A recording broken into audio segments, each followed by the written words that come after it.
Here we go. Hello, ladies and gentlemen. How you guys doing? Welcome to me forgetting to always change the topic before I end live stream. So how you guys doing? Welcome to episode 30, the big 3-0 of 2.5 Crows. Where did we disappear to? What in the world? I don't know how to do this layout. What the heck? What? Oh no! Oh no! Yeah, No! why did... It's just 1.5 krona. It's just krona. That's strange. Okay, I'm gonna... I have no idea what happened, but we can keep the names but get rid of the borders, I guess. I guess. I actually think I now have a feeling what happened. Did you But I'm actually fix that delete later. the? Yeah, no, I think what had happened was I moved all my Elsred screenshots to a different folder, and Oh so my no! It computer's happened thinking like. it's in the old place. Yeah. Yeah. That makes sense. It happens to my stream a lot when I Yeah. sometimes I as completely well. forgot I did that. Oh It's well, fine. We'll yes, just have it's the names. It's fine. Alright. Oh. Speaking of the names, Sky's in here today. Sky had a all grinding session, so she's tired. So we're gonna let her sleep. And Yeah. we're gonna start our grinding session now. Podcast grind. Yeah. You can invite me to a party whenever. Sure. Well, you should probably be later, considering I'm streaming. Oh, okay. Fair. Yeah. Alright, yeah. But yeah, welcome to 2.5 Crows. If you guys have any questions right off the bat, shoot them at us. I don't think we have anything special planned on this one, like you know how like last week was like the Hardee's one and things like that. I don't think we have anything planned for this. So fire off the questions if you got the questions. And if not, we have some in the back. Yeah. Wait, let me check. Like, are there any questions that we haven't answered? Like We have one question in the Discord, and then we've made some couple this week. Oh, right. Okay. Okay. So somebody has a question in the chat. So Vice King asks, oh, Vice Knight, I'm sorry, you're just a knight, you're not a king yet. Did you guys do any big reforges with the quality of life too? Yeah, I made a live stream for it. I uploaded a video on YouTube. I had 5 stacks of amethyst. I'm good whenever, by the way. I had 5 stacks of amethyst, and I took my shoes from Reforge 17 to 20, and I believe it was my top piece from 16 to 17. So pretty solid. Shit, I have to be right back real quick. Yeah.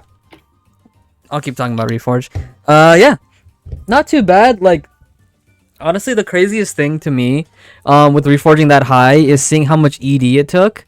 Like, what is it? I understand why it takes so much ED because KR had a botting issue, so there was like a super surplus of ED, so they wanted to get rid of that. But NA had never had that, so we're just kind of taking the brunt of that hit, and it just sucks because oh my goodness, like it's almost I think 2 million per click. Yeah, it took like 700 million. Not counting. I mean, I think it was like 500 million because that's not counting the magical crystals I bought, and like each of those magical crystals were like 25 mil, and I definitely bought at least 5 stacks of those from the board.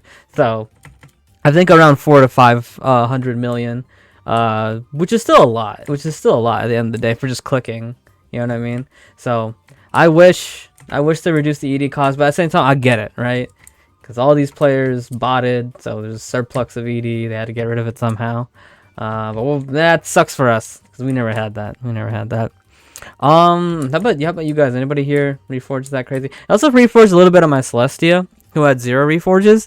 I think I got everything at least to reforge 6. So it's nice to know that like, you know, on him I only had like maybe 1 or 2 stacks, or like I think I had like maybe 1.5 stack, something like that. It's nice to know that like, especially early on, it's a lot easier to get because I know for a fact, like back in the day, like you would have reforged like maybe all of them maybe got to 3 at least. Definitely not all of them to 6. But yeah, I definitely got all of them to 6. Some of them to A7, and I think some of them to 8, and maybe one of them to 9. But all of them are at 6 at least, which is cool because that means I get to upgrade the skill, which means I get to upgrade the meteor, which is pretty chic.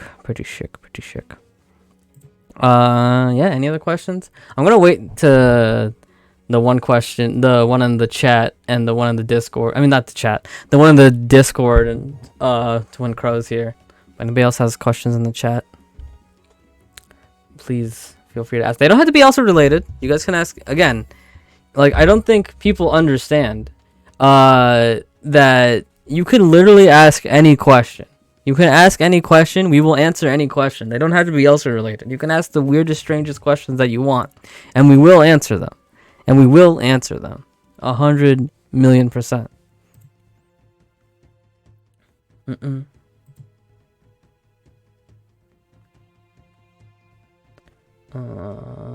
Let's see. Yeah, I really don't want to dip into those other questions. Man, everything I want to talk about, I'm just like, man, I want to wait until Crow gets here to talk about it. Because I wanted to talk about, like, Guardian Strike got messed up, and, like, what is it? There's a couple things going on in the other servers, but I want to wait till Crow gets here to talk about that. So, we'll wait on that.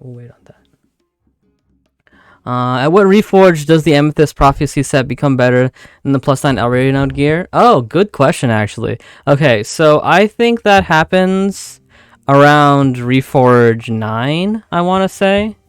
If you had them all at 8, let's say you had them all at 8, I think you can either wait until they're all Reforge 9, or you can do a mixed set if you want, depending on if you're support or not. If you're pure DPS, I think everything at Reforge 9 is better. If you're support, it might be worth it to do mix. Yeah.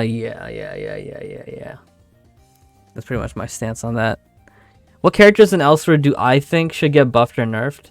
Okay, my personal opinion. I think they should buff a lot of the characters which don't have support capabilities. Along with DPSing.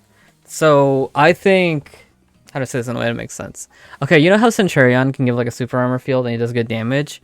I think if you have both those things, you should either be nerfed or stay where you're at and everybody else around you gets nerfed. So for example, let's say like what's a character that has like only DPS, or if you're only DPS, or DPS should be like super amazing. Like let's say like Nova, for example. Even though he does have technically a support skill, it's not a good support skill, but I wish he had more support capabilities in that aspect. Or if they only want to make him DPS, give him more DPS capabilities, because his DPS kind of lags behind, at least in PvE content. Nerfed, like, man, it's hard to say who I want nerfed, just because I'm not too cognizant of like what's the tippity top of like the broken characters. Like obviously Centurion is the thing that first comes to mind, because again, like I said, he just can support like crazy and he can do DPS like crazy. Devi also comes to mind, but that's gonna be like what is it? It's gonna be decreased soon, because you can debuff birth rate anyway, so it's just gonna be decreased soon. But I mean, in general, she's always really strong, so maybe she needs a little nerf. At the same time, though, I've always had the mentality of, like, they should nerf more than they buff. So the classes that are, like, the strongest, I think everybody else should be buffed to that point, more so than nerfing the strongest people. I just think that just makes people happier, because whenever a nerf happens, people are always going to be sad, or people are always going to be angry, like, negative emotions. But if people get buffed, there's, like, of course, the people are going to be angry or whatever, but there's going to be more positivity because your character got buffed. So I think there's just a net gain of more positives when you buff, more so than when you nerf. I think it just makes sense. What? I need to see a character list, to be honest with you. Let's see what else is here. Let's see what else is running rampant. I obviously want Noah to be nerfed too, just because I think Noah is really insane right now, all three of them. But new character syndrome is unfortunately a thing, which is something I'm not a fan of. I'm not a fan of new character syndrome. For those who don't know what that means, is whenever there's a new character in this game, they just kind of have to be good. I don't know why that is, but it's almost like they're legally obligated to just be good. I don't like that. I think that's dumb. But whatever, that's just how it is. So I'm waiting for a Noah nerf. Honestly, kind of, at least for PvP, I still think Labby needs a hitbox nerf. To be honest with you, I think Labby still needs a hitbox nerf in PvP. Ain, I think Ain is mostly fine. Like, since Nyx exists, maybe Bluehen needs a buff now. Just because Bluehen was just kind of like super Omega buff king. but now he's not because Nyx is just better. And it's just like, well, I mean, since Nyx is better now, we can just make him a little bit worse. You know what I mean? I don't know. Justice for Blue Hen, I guess. I don't know. Who else is here? Hold on. I'm just messing with the audio. Don't mind me. Got a little bit too close to the mic. Okay. What about the roses? See, it's hard for me to judge the roses just because people just have an affinity to just not play rose in general. So it's hard for me to be like, oh man, insert thing here, insert change here. This is what Rose needs. I don't know what Rose needs. I don't play no Rose. Yeah, but it's just hard, man. I just don't know. I don't know if she needs buffs or nerfs because no one plays her. Like, if people played her, then I would know. I mean, I guess maybe they should buff her for that aspect, but people mostly don't play Rose because of the character, not the gameplay, which is very strange. Well, whatever. If they were to give a buff to Rose that I know for a fact would be amazing, help Pio's frames. Alright, Lucille. I think all the Lucille's are fine. I think Dangelion just got a deserved nerf, so that's honestly fine.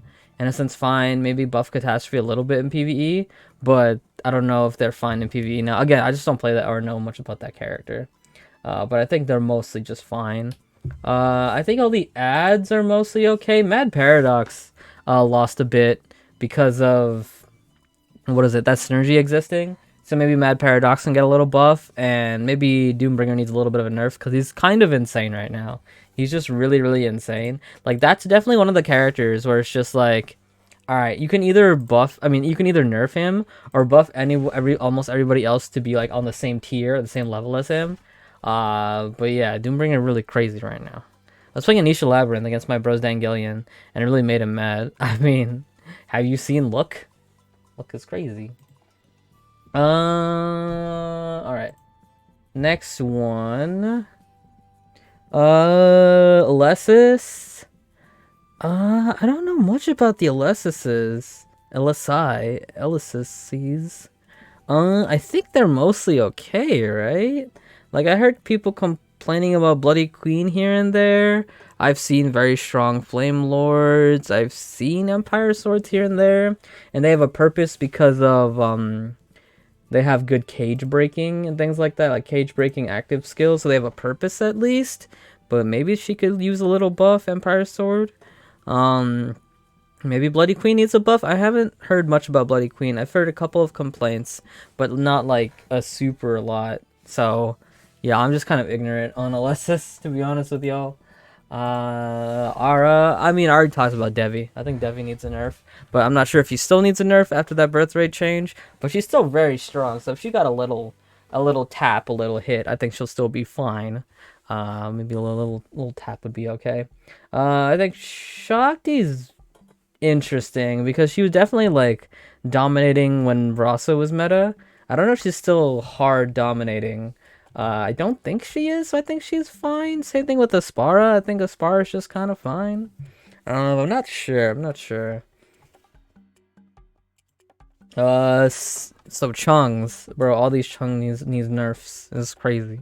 Yeah, CC's combat is okay. CC's support capabilities, I don't necessarily think they need to be nerfed. I just think they need to be shared amongst other characters. So the things that he provides just needs to be shared among other people, and his survivability too. Like, the fact that CC's like the tankiest character in this game and no one even comes close is just really weird to me. Like, I think I think other characters need to be as tanky as he is, so people have options. So it's not just like, okay, go CC and then that's it.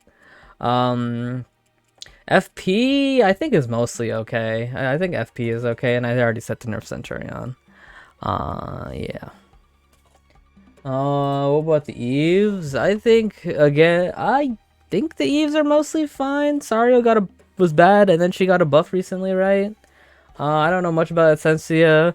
Cold Ultimate definitely has uses. Like, that's the thing. If you're not DPS, but you have support uses, then you're good. Or you have, like, jobs, then you're fine, right? So Ultimate is just like, okay, she's an active breaker. She has the shield for defense.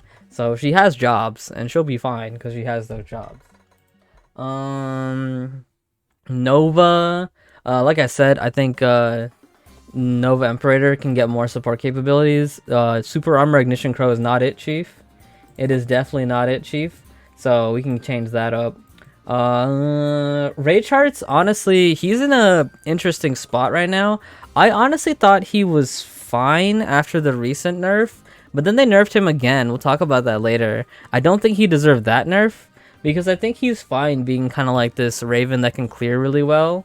I don't think he should be... It's weird, because I don't think he should be better than Nova in bossing. Maybe he can be better than Nova in small bossing, but definitely not big bossing.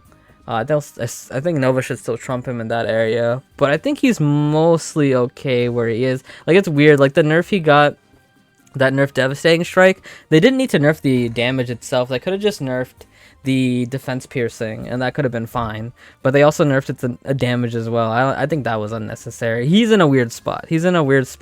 I think he should be buffed a little bit to take him to a point where, like, he gets back the damage for Devastating Strike, but he still lost a bit of the defense piercing, and then change the Guardian Strike thing. And I think he'll be perfect there. Furious Blade, he's in a weird spot too. Like, he is really strong, but you need to upkeep him really well. So maybe he can get a little buff to his, like, MP situation, because his MP is, like, really bad. He uses all of his MP way too fast, and it's just strange. So maybe he can, like, get that, like, a little bit of a buff there. But I think he's just awkward. He's very awkward. So I think if he gets a buff to help up the awkwardness, that'd be good. But I think he's mostly fine. Rena's, I don't know. I don't know how I feel about Daybreaker Ace in the Hole. I still think, honestly, Ace in the Hole needs a nerf. I don't even know if Daybreakers like that their best skill is Ace in the Hole. I think even a lot of Daybreakers hate the fact that her best skill is Ace in the Hole. So maybe they should just change that so that they're back to Gungnir meta, where Gungnir is the strongest skill. I don't know. Maybe some Rena players would like that. Anemos is cool. I think Anemos is pretty good where she is. I really think they could make her, like, more of a full-on healer. What the heck? Oh, someone's putting guild skills in. I think they could make Anemos more of a just, like, healer. So I think that would be cool. Aside from that, I think she's pretty, like, she can clear really well. Her bossing is decent. What else? She's really a good EXP farmer, and she's a killer in Erida, so I think Anemos has jobs, so she'll be fine mostly. Twilight, though. Twilight's a weird one. I think maybe she needs a buffer too. I just don't see enough Twilight, so I don't have enough data. I don't know many Twilight players either, so I'm just mostly not sure with Twilight. But I think a buffer too. I think she could need a buffer too. I'm not completely sure if she needs one. I think I just have to speak to more people who play Twilight, but I just don't see many, so that's why I say that. Aside from PvP, she's killer in PvP. But we're not talking about PvP. We're talking about PvE. Okay, next one is Aisha's. I think. Okay, for PvE purposes, I think they're all fine where they are. Like, all of them have purposes. If anything, give Aether Sage a way to chain freeze easier. I think she definitely deserves being able to triple freeze, but it's just very difficult to do that. So if she had, like, a mod freezing shower, or just if freezing shower just did a one hit, like, if the freeze was actually, like, the like, maybe like the end of the skill, and like the icicles just did like frostbite to reduce resistance, maybe something like that. They could do something cheeky with that. But I definitely think Aether Sage should be able to triple freeze easy. OZ is completely fine. Her buff's good, Dark Web's good, Phantom Breathing's good. She's fine. She's completely fine. Maybe nerf Dark Web's damage. I think Dark Web's damage is a bit too high for what it, because it's also a support skill anyway. So the fact that it does crazy damage and each web does a hit, like, I think they can nerf that a little bit. Metamorphy, she just has jobs. She's fine. I think her DPS is okay too. She's an active killer, physical buffers, etc., etc. She's fine. She's fine. She's cool. She's cool. L-Boys. Another one I don't know much about. KE, I think, is mostly okay. I think he's just middle of the road. Rune Master, magical buffs, elemental resistances, really solid damage. I think he's fine, but not overly broken damage. I don't think. I'm not sure. Immortal, I don't know much about. I've seen a couple pop around here and there, but not many anymore. Maybe he needs a buff or a nerf. I'm not sure. Again, that's another one just like Twilight where I just don't know much about. Maybe he needs a nerf. I'm not sure. Yeah. Yeah, wait, did I go over all the I think I missed a couple at the beginning. Yeah, I missed Labby and Noah. Okay, we'll do Labby and Noah. Okay, Labby. ETW and PvE. I don't know why they gave a defense piercing skill to her worst skill. Or not worst skill, but a weird skill. I think give defense piercing to a different skill. Oh goodness, that is a dog. Anyway. Yeah, let me deafen myself. Okay. Yeah, so ETW, I think they should move defense piercing to a different skill. So, is that a buff? It's probably you would count that as a buff. But that's more of like a change. But I don't know, whatever, that's a buff. So, buff that. Radiant Soul definitely needs a buff to her DPS. Like, maybe if she got a passive where she gets more damage if she's alone, that'd be cool. Like, I don't think Radiant Soul in general just needs damage. But I think in situations where she's alone, she needs damage. Which is a really big problem considering she has to fight Gaia for her Master advance. Which... You know, it's you have to do that alone. You can't get help. Like Radiant Soul is broken when she's helping people. But yeah. Also, if she could triple freeze, that'd be cool too. I think all healers being able to triple freeze, I think there's nothing wrong with that. So if she had a better freezing skill, I think that'd be cool. Okay, Crow's back. Hello, welcome back. Sorry. Sorry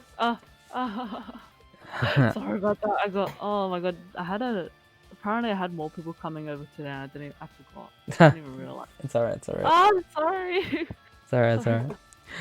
Yeah, we're just going by each of the characters and saying how I would buff or nerf them. I'm almost done. Oh, okay. Alright, so yeah, finish up. Nisha... I just don't know much about Nisha. I don't know if she needs a buff or a nerf. Yeah, I don't know. Maybe she needs a buff, because I don't see or hear about many of them. I don't know what she does. Like, I know she can give a little support buff, but it's definitely not I don't think it's amazing. I think it's just there. I had one friend who said that she like specifically didn't like Nisha's resurrection passive. Like, okay. I had a friend like they're just saying like it's a very pointless passive and just like it's like it doesn't give. It's like it's not worth resurrecting pretty much. It's pretty much a passive that you ignore. But I didn't. I don't know much about Nisha either. I say free res is a free res, because they used to be broken before. Before when she had like when she died, she like would die after she would truly die after a couple seconds, but you could like spam skills until she died. So yeah. That was pretty dumb in PvP. I mean, a res is a res in PvE. That's what I thought as well, because I thought like, because my friend she was they were complaining about it, right? But I'm like, I wasn't sure like where the complaint was coming from, because I felt like her resurrection passive seemed fine to me. Yeah. Because like a resurrection passive is a resurrection passive. Not many classes in the game have that. Yeah. I don't think it's supposed to be a game-changing thing. I think it's just supposed to be a cute little thing. Oh, okay. Yeah. Like, I think the reason why, maybe they're comparing it to Nova's, but I think the reason why, well, in PvE at least, Nova gets crazy HP is because he's low HP anyway. Like, Nisha's not going to be low HP, so it makes sense that hers is a little bit weaker. Liberator, I mean, aside from new character syndrome, just nerf how much defense ignore his shadows do, and then I think he'll be fine there. Like, I think he's mostly okay except for those shadows. Liberator! Dude, you know the Liberators I run with in raids? They do so much damage. I'm like, what? Oh yeah, those shadows are broken. Yeah. Oh my gosh. Yeah. I wasn't expecting that. Oh yeah, was it 100% defense ignore shadows? That's absolutely. That's like saying, okay, you know how with overheat you do extra attacks with your overheat, like Mm-hmm. extra bullets for revolver, extra fires for main of fire. It's like imagine if those extra bullets or stuff like that all did 100% defense ignore. That's pretty much how it is. Okay. Yeah, yeah, Ah. those shadows are absolutely insane, and he's fast too, so he can like cast super quick. Okay. Because I was thinking he'd be just like another Furious Blade 2.0, right? But he does so Yeah. much damage. Oh yeah, I mean, yeah, no, he's definitely close to Furious Blade, but he has like better mana and those shadows. Mm-hmm. Okay. Okay. Next is Celestia. I mean, just tone down what he does, and I think he'll be Yeah. fine. I think all the things that he does is cool, like mana and cooldown, raw attack, or max HP. Just tone the numbers, and then you're fine. Because his like, yeah, all those things that he does, the insane part is how much of that he does. Like, he used to give, like, a lot of magic attack and a lot of cooldown, a lot of mana. If they tone the numbers down, I think it'd be pretty Yeah. balanced. But again, new I character syndrome, so. Because he's also Oh, like so I missed that. he's like nah, it's fine. He's like deep. Is he DPS support? Yeah, he can do both easily. He can do both at the same time. That's the big thing as well. Oh jeez. Yeah. Yeah, I think it was that aspect that was a bit I didn't really like because I just felt like why I feel like specifically with both Celestia and Nyx, they Mm-hmm. can do everything and they do everything so well, and I'm like, Yeah, why? yeah. Nyx, I don't think Nyx has damage though, so at least that's one thing. Mm-hmm. But Yeah, he yeah, yeah. has more buffs to make up for it, so it's Yeah, not he just even really an issue. really amazing support. Also, I got top. So Like, fun. I was about to say speaking of Nyx, I would say the same thing for Nyx. With Nyx, I think all the things that he does is cool, but I don't know. With him, it's just like maybe give the other healers more things that he has. Mm-hmm.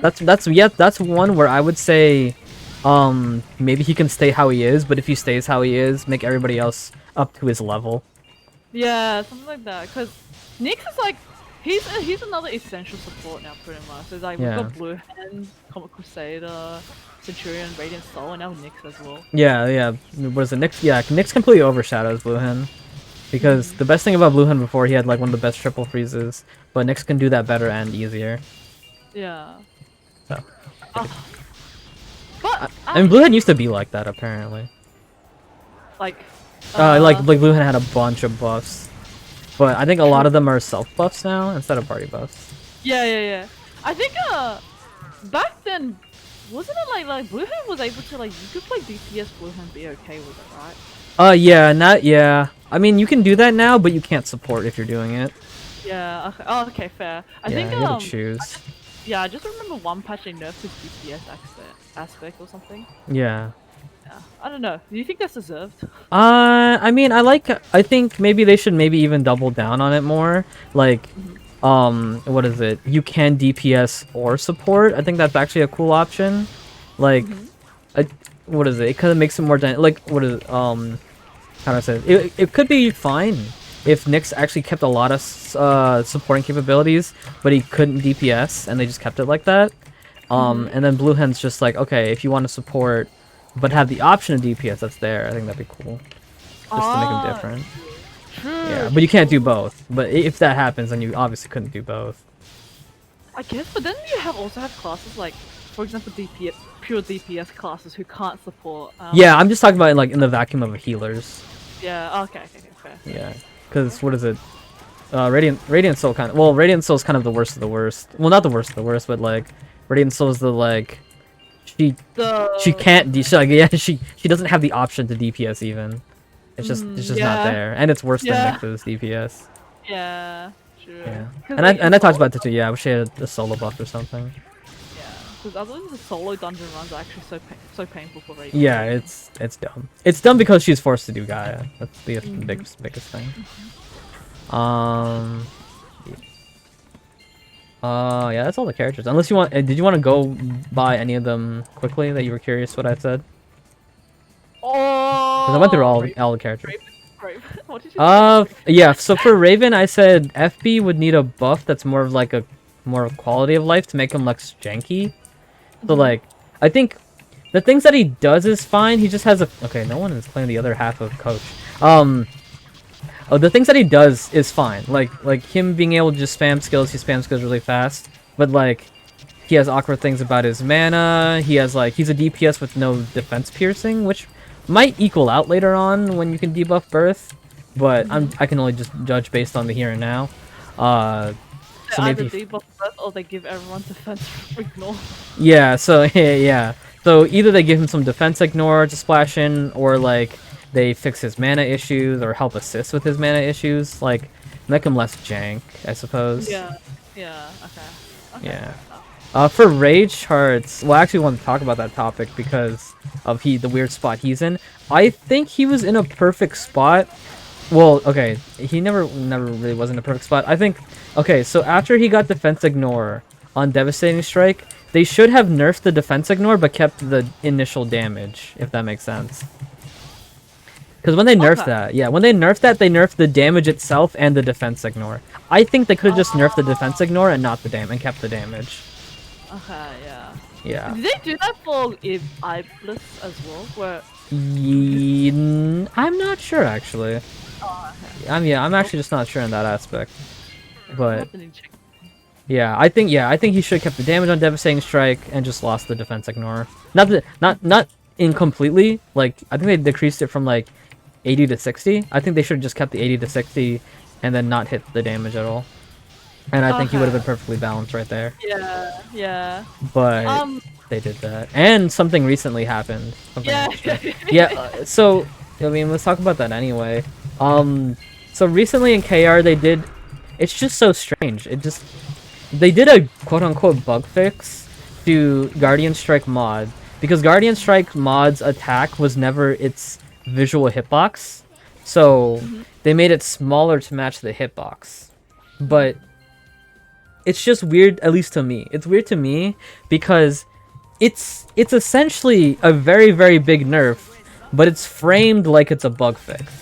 Yeah. Which is weird. A friend said that wait, if it's a bug fix, wouldn't they implement it early into the North America server? Yeah, we have it already. Oh, we already. Yeah, we already have it. Okay. You know, look, here's the thing about that nerf is like I feel like in PvP it was kind of deserved, right? Like Yeah, sure, I can see that. Yeah. Like in PvP it was kind of busted, like that visual bug was a little bit busted. Yeah, But especially with the I'd be, defense like, ignore. way- Yeah. Yeah. I'd be like way above the rage cast, but it still hit me, and I'd be like, oh, what the heck? Okay. I mean, like I personally think they should have gone the opposite way. Like they should have made the visual hitbox bigger to match. But I feel like yeah, okay. If it's in PvE, I don't mind. But then, like, if you think about the PvP aspect, it's kind of like a bit. It's pretty crazy, yeah. Because I remember having this issue when versing other rage hearts, where I could be on the other side, but I still get 3D hitbox. Okay. Guardian Strike, and I thought, okay, that's a bit insane. And it do so much damage because it has. It has defense ignore. It still has the same defense ignore. Yeah. It's like it's so insane that defense ignore, right? Uh huh. So in PvP, if they like did that quotation mark bug fix in PvP, I would be fine with that. But in PvE, I'm not sure. Like man, you may be right. I actually haven't thought. I'm surprised I haven't thought about that, but I think you're 100% right because even saying that, like, right, I think that would be the obvious change, but I don't think they could ever do that really. Like having two different hitboxes for the same skill. Yeah. Because that's really, really strange if they did do that. Yeah, because I feel like you kind of have to adjust to two different playstyles. Like PvP and PvE becomes like kind of very, very different scenarios. Like for example, what if like, this person's used to playing Rage House in PvE, and then they go PvP, and then all of a sudden their Guardian Strike is like yeah, that's smaller? just strange. They'll be like, what the heck? And is this a bug? And then they send like a ticket. Yeah. Oh yeah, that's actually a really good point. Because I was listening to a lot of Rage Charge players like complain about that and stuff, and it's just like, okay, it makes sense that they're complaining about that. But the point you just brought up were in PvP, okay, that makes sense. I mean, I guess in that aspect they could. I mean, one thing they can do is just decrease its numbers in PvP even more. They've done that fine. Like decrease like how much, maybe decrease how much defense ignore it does, decrease its initial damage in PvP, so that can get handled. Like maybe they can, so that they can keep the range. Yeah, so like obviously all my Rage Heart friends are all salty about. Yeah, the- of course. But then I do have like other, like for example Furious Rage friends. They say that it's not that bad and Okay. that people are reacting. But Yeah. yeah, like, cause obviously there's gonna be biases. If it's your class getting the bug fist, you'd obviously be biased and be like, why, you know? Why do you nerf the class? Oh my But- goodness, Ella, thank you for the sub, the Prime sub. I appreciate you. Ella, join the Discord if you haven't, and make sure you link your Discord and Twitch. I said Twitter. Make sure you link your Discord and Twitch. I got something for my subs there now. Oh yeah. But yeah, no, I think, okay, I think realistically, right? Realistically, all that mostly what it did is it decreased his efficiency with clearing. Like, his clearing is still decent, but it's not like as crazy as it was before. Yeah. Yeah, because it was pretty crazy broken. It like very tall, very wide, crazy 3D hitbox. It was S tier just for that clip. Yeah. I mean, the fact that it has almost no 3D hitbox now is kind of lame. Like, maybe they could have changed the height and the height mostly, but kept the 3D hitbox. The fact that it has to have no 3D hitbox anymore is kind of weird. But yeah. Does Rain of Fire have a 3D hitbox? No, I don't think so. I'm not sure. I'm not 100%. I don't think so. I know out of all the skills Nova has, I know for sure Bursting Blade has a 3D hitbox. Yeah. You know, would you rather they have less 3D hitbox like skills or more 3D hitbox skills? That's a toughie. That's definitely a toughie. I think, okay. I think if it's a skill made for clearing, like horizontal clearing, like I think it should have a 3D hitbox. So skills like Mod, Guardian Strike, Ignition Crow, for example, I think those should have 3D hitboxes. I think that's fine. 'Cause if it's meant for clearing, then that's its job, clearing. I think like just for like, you know how Nova Imperator he like uses big fire attacks, right? His focus is meant to be on AoE. Despite that, he doesn't have many 3D hitbox skills except for Bursting Blade, which doesn't do much damage. Oh yeah, that's true. Yeah. It would be nice if Nova could get some more 3D hitboxes. Yeah, I think Air Crow should have it. Okay. Yeah. Or like Ifrit as well. Ifrit maybe, yeah. I mean, if they made Ifrit more DPS instead of what it is now. I mean, Which is kind of pathetic now. Yeah. Uh, Well, the thing with Ifrit being 3D though is that if it had 3D, I would want it to have infinite piercing because it doesn't have infinite piercing. yeah. Because that's the thing. It's just like it does only a couple hits and then it stops. If it had infinite piercing though, would it not launch enemies? Or would it? I think it going through would be fine because that's the thing with you're right with it just because it doesn't I died. Because it doesn't pierce, it drags. I would give that up to just let it pierce. Okay, fair. Or just let them all drag. Like they don't like, I guess instead you can either do infinite pierce or just let them kind of dang, I died again.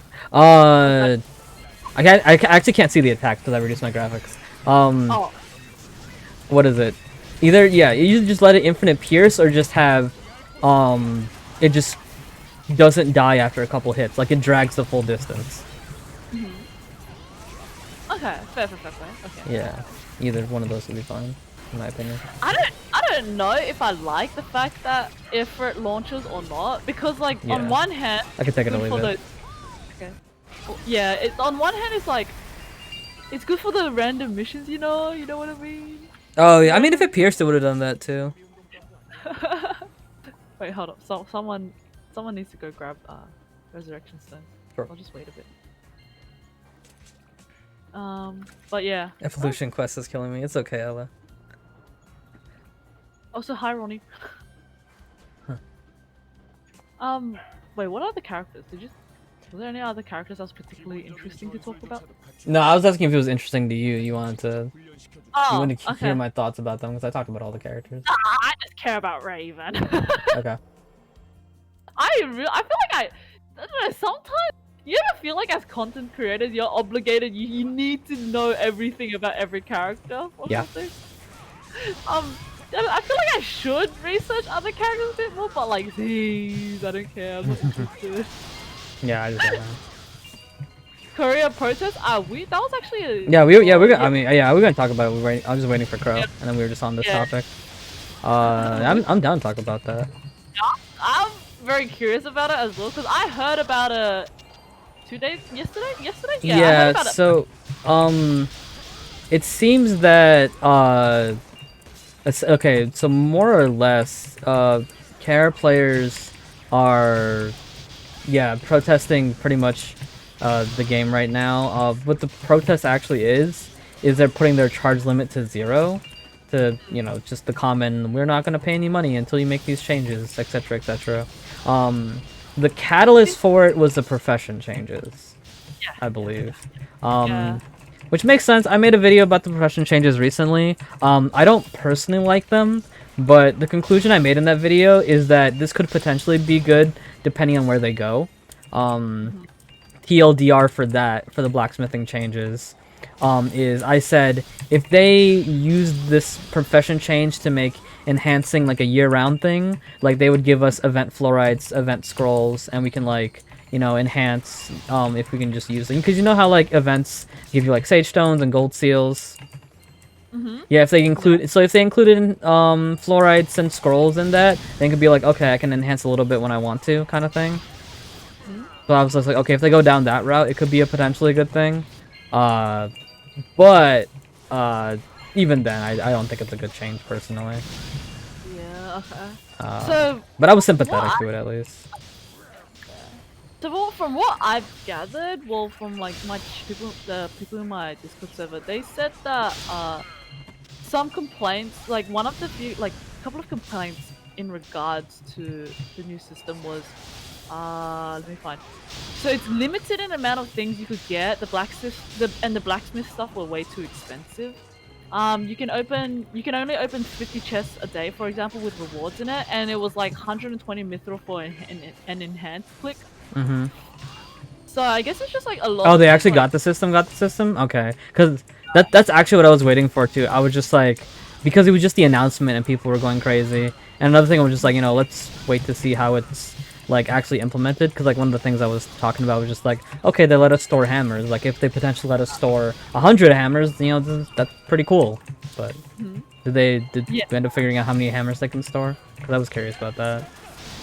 I'm not sure, but over here it doesn't have anything written about that, so it's probably have to. If there's any more news about it, but yeah, pretty much it's just like it was just like, so obviously they were unhappy with this recent revamp, and it kind of like they were kind of just done with it. They're finally done with all the like, it's just beautiful things over the years. Yeah. And then someone sent me this a picture of like this thing called Elsword User Union Statement. Okay, so yeah, that's kind of like, just like the things, essentially that's like the issues and the things I want to change. That's being spread around a lot by I think he's a popular Korean YouTuber for Elsword.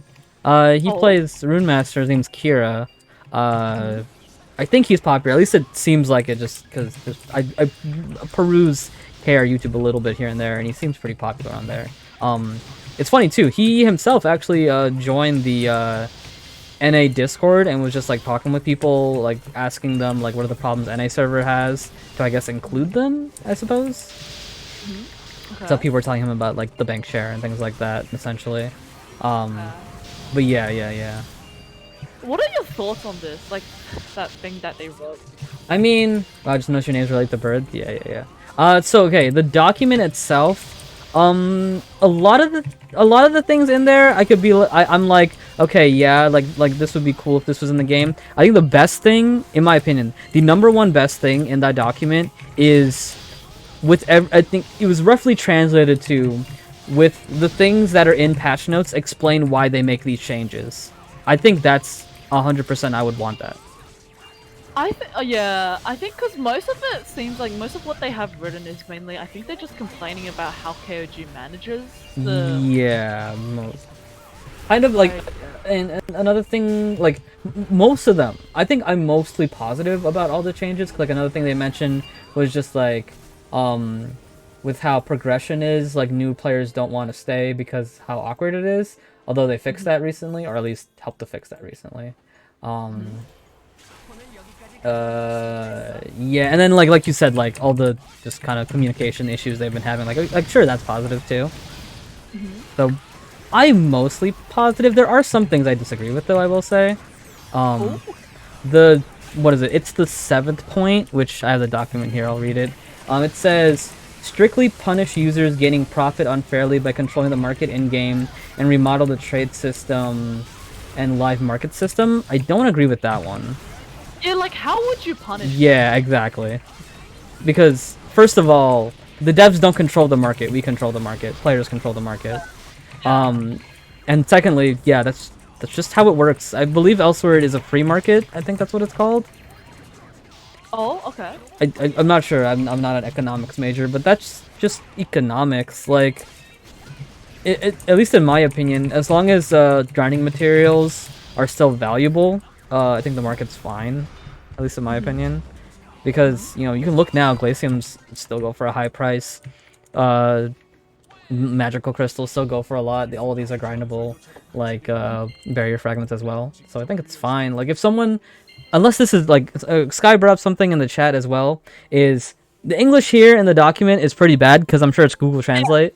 So Yeah. this line could be like this point could be 100% misinterpreted. Like I could be 100% misinterpreting it. So if that's the case, my bad. But how it seems right now, I don't have any problems with the trade system in game. Okay, fair. But pretty much everything else I would kind of agree with mostly. Yeah, I've only had a brief look at this document. I was like, do we want to go through it on stream? Sure. I mean, it is kind of broken Englishy, so we'll try our best. But sure. Should I read it? Yeah, you can go ahead and read it. Okay. So pretty much, I don't know for people who people who haven't seen, I'll just read it out for those. Yeah. But it pretty much starts off with like disagreement over how KOG manages the game. So it starts off like, on December 27, 2007, after official start service of ELSO, various problems from tiny to extreme degree have been constantly occurring, and in 2019, early June, it had reached its climax by incident Incheongyunyan? Or Korean. I think Incheon means Korean.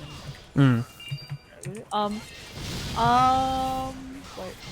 I can't read my eyes. Okay. Okay. Union from secret socialization relationship between administration and specific user had been administration and specific guild users. Users had angered when the adherable relationship between administrators and specific users had been revealed and requested for strict punishment and system renewal. So I think this was talking about that's the controversy that happened years ago with Yeah. TLDR about that. What is it? It was a controversy surrounding the idea that what is it? Either it was the dev team or who have you, the higher ups, were taking most of their balance influence from a just certain group of high tier players. That intentionally like kept some certain characters buffed, some certain characters non-buffed, etc., etc. So that's what they're talking about. Okay, I don't want to be too controversial on podcasts, right? But this is like the one thing I'm a bit iffy about KG. Sometimes it's just like sometimes it feels like they don't know what they're doing with the game. It feels like I mean, I think it doesn't feel like the developers, that kind of thing. It feels like they just don't know what to do.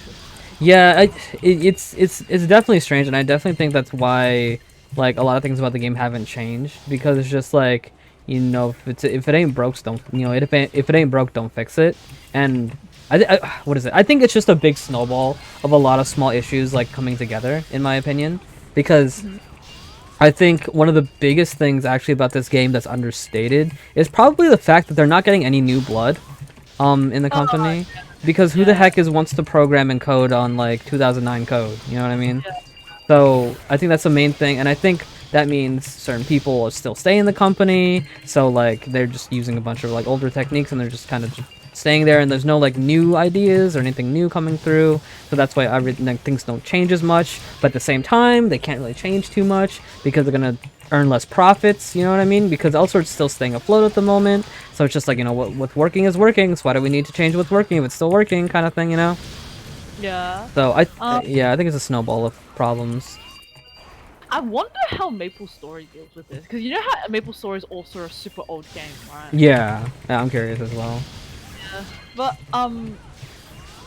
I feel like, you reckon like, do you reckon some Elcid issues like that you just can't fix unless they like completely revamp the whole game and just make an Elcid Oh yeah, 2 or something?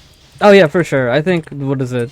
I think the code infrastructure, the fact that it's a 32-bit game, that's not going to be fixed ever until they either take down the game for a long time, fix it, and come back, or like you said, make Elsword 2, Yeah. a potential Elsword 2 or something. Which I would be fine with either or, to be honest. But Really?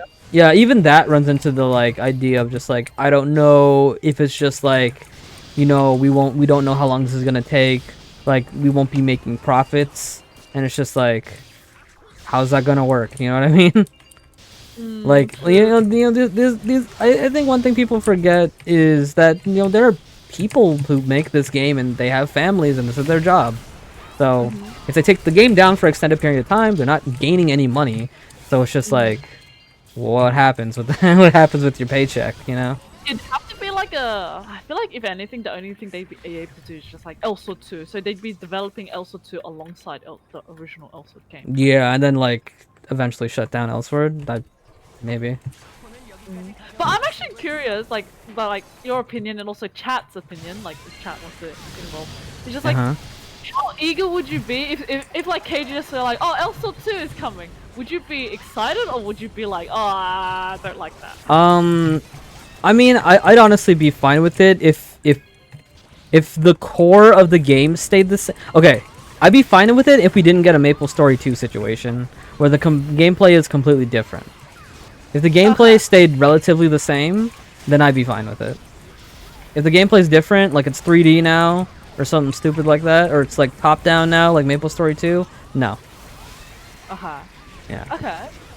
I feel like, but I feel like if they make a version 2, it's gonna have an. I feel like the game would have a most likely have an overhaul. You know, like it'd be so different.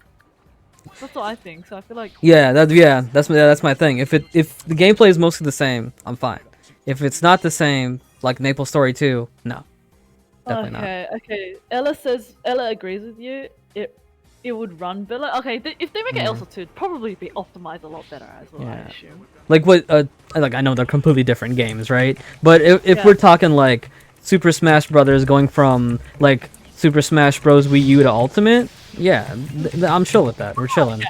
Yeah. Okay. But if it's just fair. like Maple Story 1 and Maple Story 2, it's not 2D, it's top down now, and it's completely different. No, no, thank you.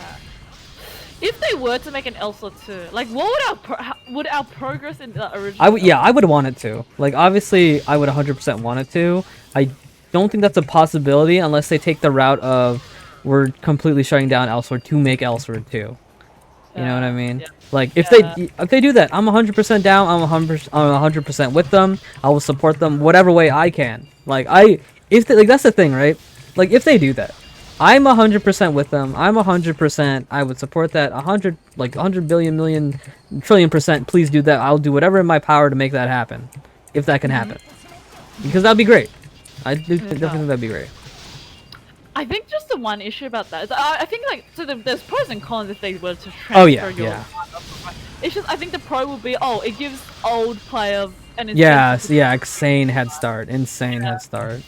Yeah, but yeah, I guess that's actually the con as well. It's like you get an insane head start, and like I guess I don't know, but like would it be a good instance? Like how would you? Like I mean, I think you know if they, like right, like that's the question, right? And I think maybe that's how the game should be structured. And I think it'd be a weird solution, but I think that's how the game should almost be structured. Is like,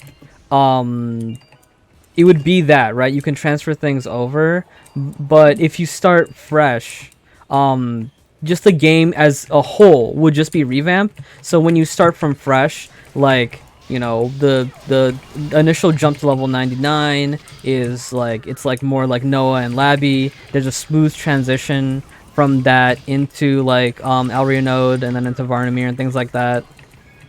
And then there's areas beyond like Prunom and things like that, so people have goals to work towards, you know. Because that was the main thing with new people who played the game and then stopped, is that like once you hit that kind of wall, it feels like your progression ends. Yeah, yeah.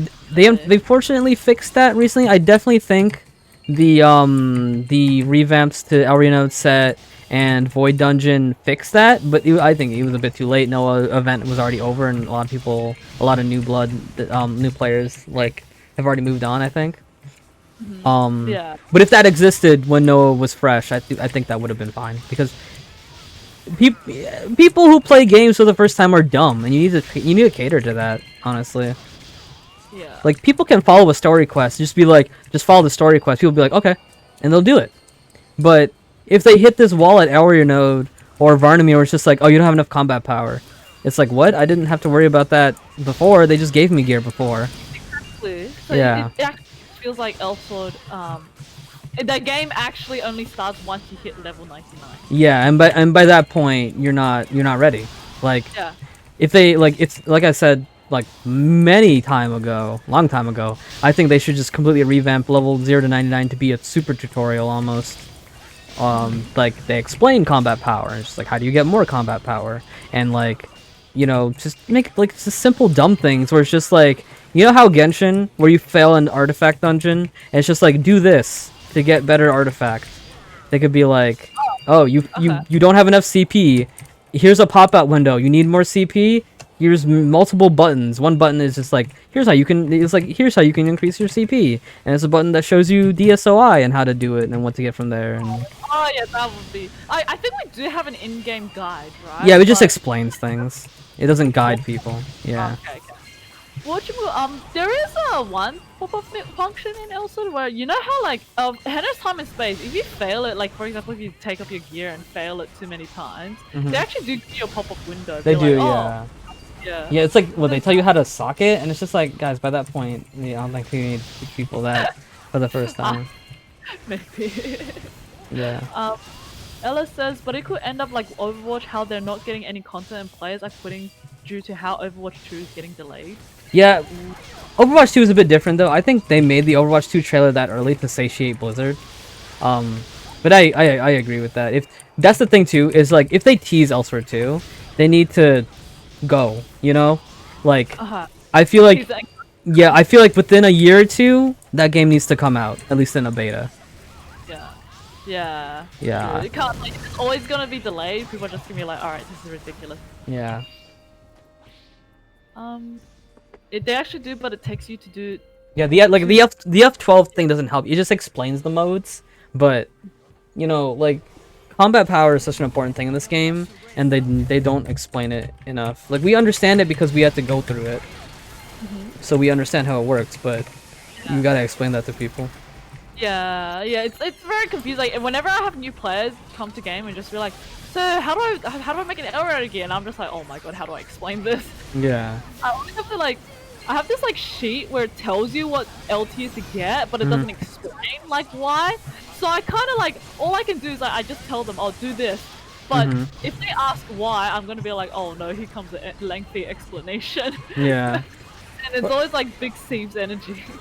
Yeah, like, or yeah, right, like something like that, or it's just like, I don't know. It's just weird. There's like there's like a lot to explain, and it's all been that's the thing, right?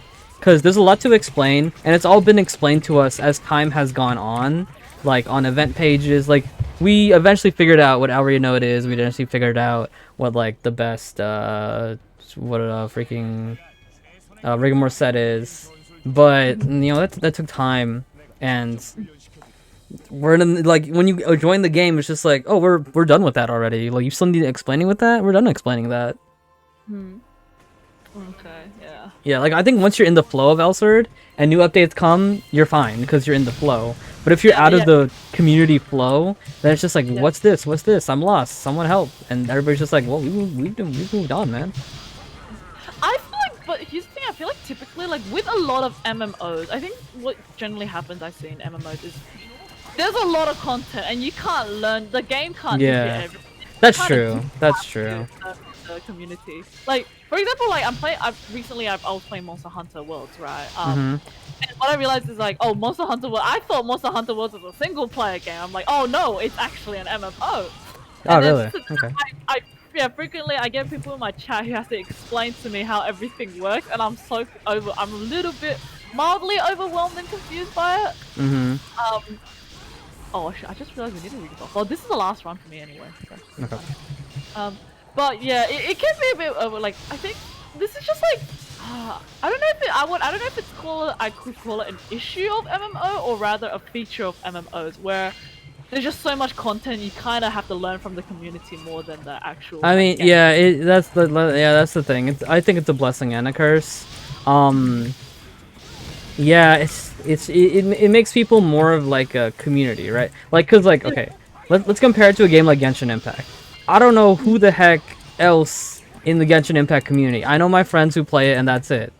With Elsword, within like a good amount of time, I knew a good amount of people in the community. It was a lot more. It was a lot more social. That's the best way I can explain it. Is that you can play like Genshin Impact, for example, without many people involved. Yeah. You can't play Elsword without many people involved. Yeah. For better or Yeah. for worse. That's the difference. Like Genshin Impact, it feels like if you don't have other players around, it's okay. You're fine. Yeah, you're fine Yeah, mostly. Also, you need other players. Yeah, you need, and it's just like you said. I think there's benefits and downsides to it. Definitely, because I definitely agree with what you're saying. Like, I feel like Genshin, it feels maybe it's because it's still a new game as Maybe, well. yeah. I feel like it's not that overwhelming. I feel like if you wanted to get into the game, you can definitely get like it's really easy to pick up and learn kind of thing. 'Cause you really just need to learn elemental reactions, and then that's pretty much it. I think. Just Like- learn how to play the game. What is it? I think like honestly, something they need to do as well, at least in Elsword, is just like, okay, if you know how the community plays, you can teach that to the community, and in a way of just like, and maybe like I don't know, is this too weird? But I maybe it sounds too weird, but I think it'd be a great idea. It's just like, if you pick Blue Hen, right, and like. One of the things when you pick Blue Hen is just like it's a little tab that says this character is a healer. This character can freeze. And as you're going to level 99 as Blue Hen, like maybe something happens in one of the dungeons where it's just like Blue Hen is a healer. This is how you heal, and then it makes you do it. Or Blue Hen can freeze. This is how you freeze, or something like that.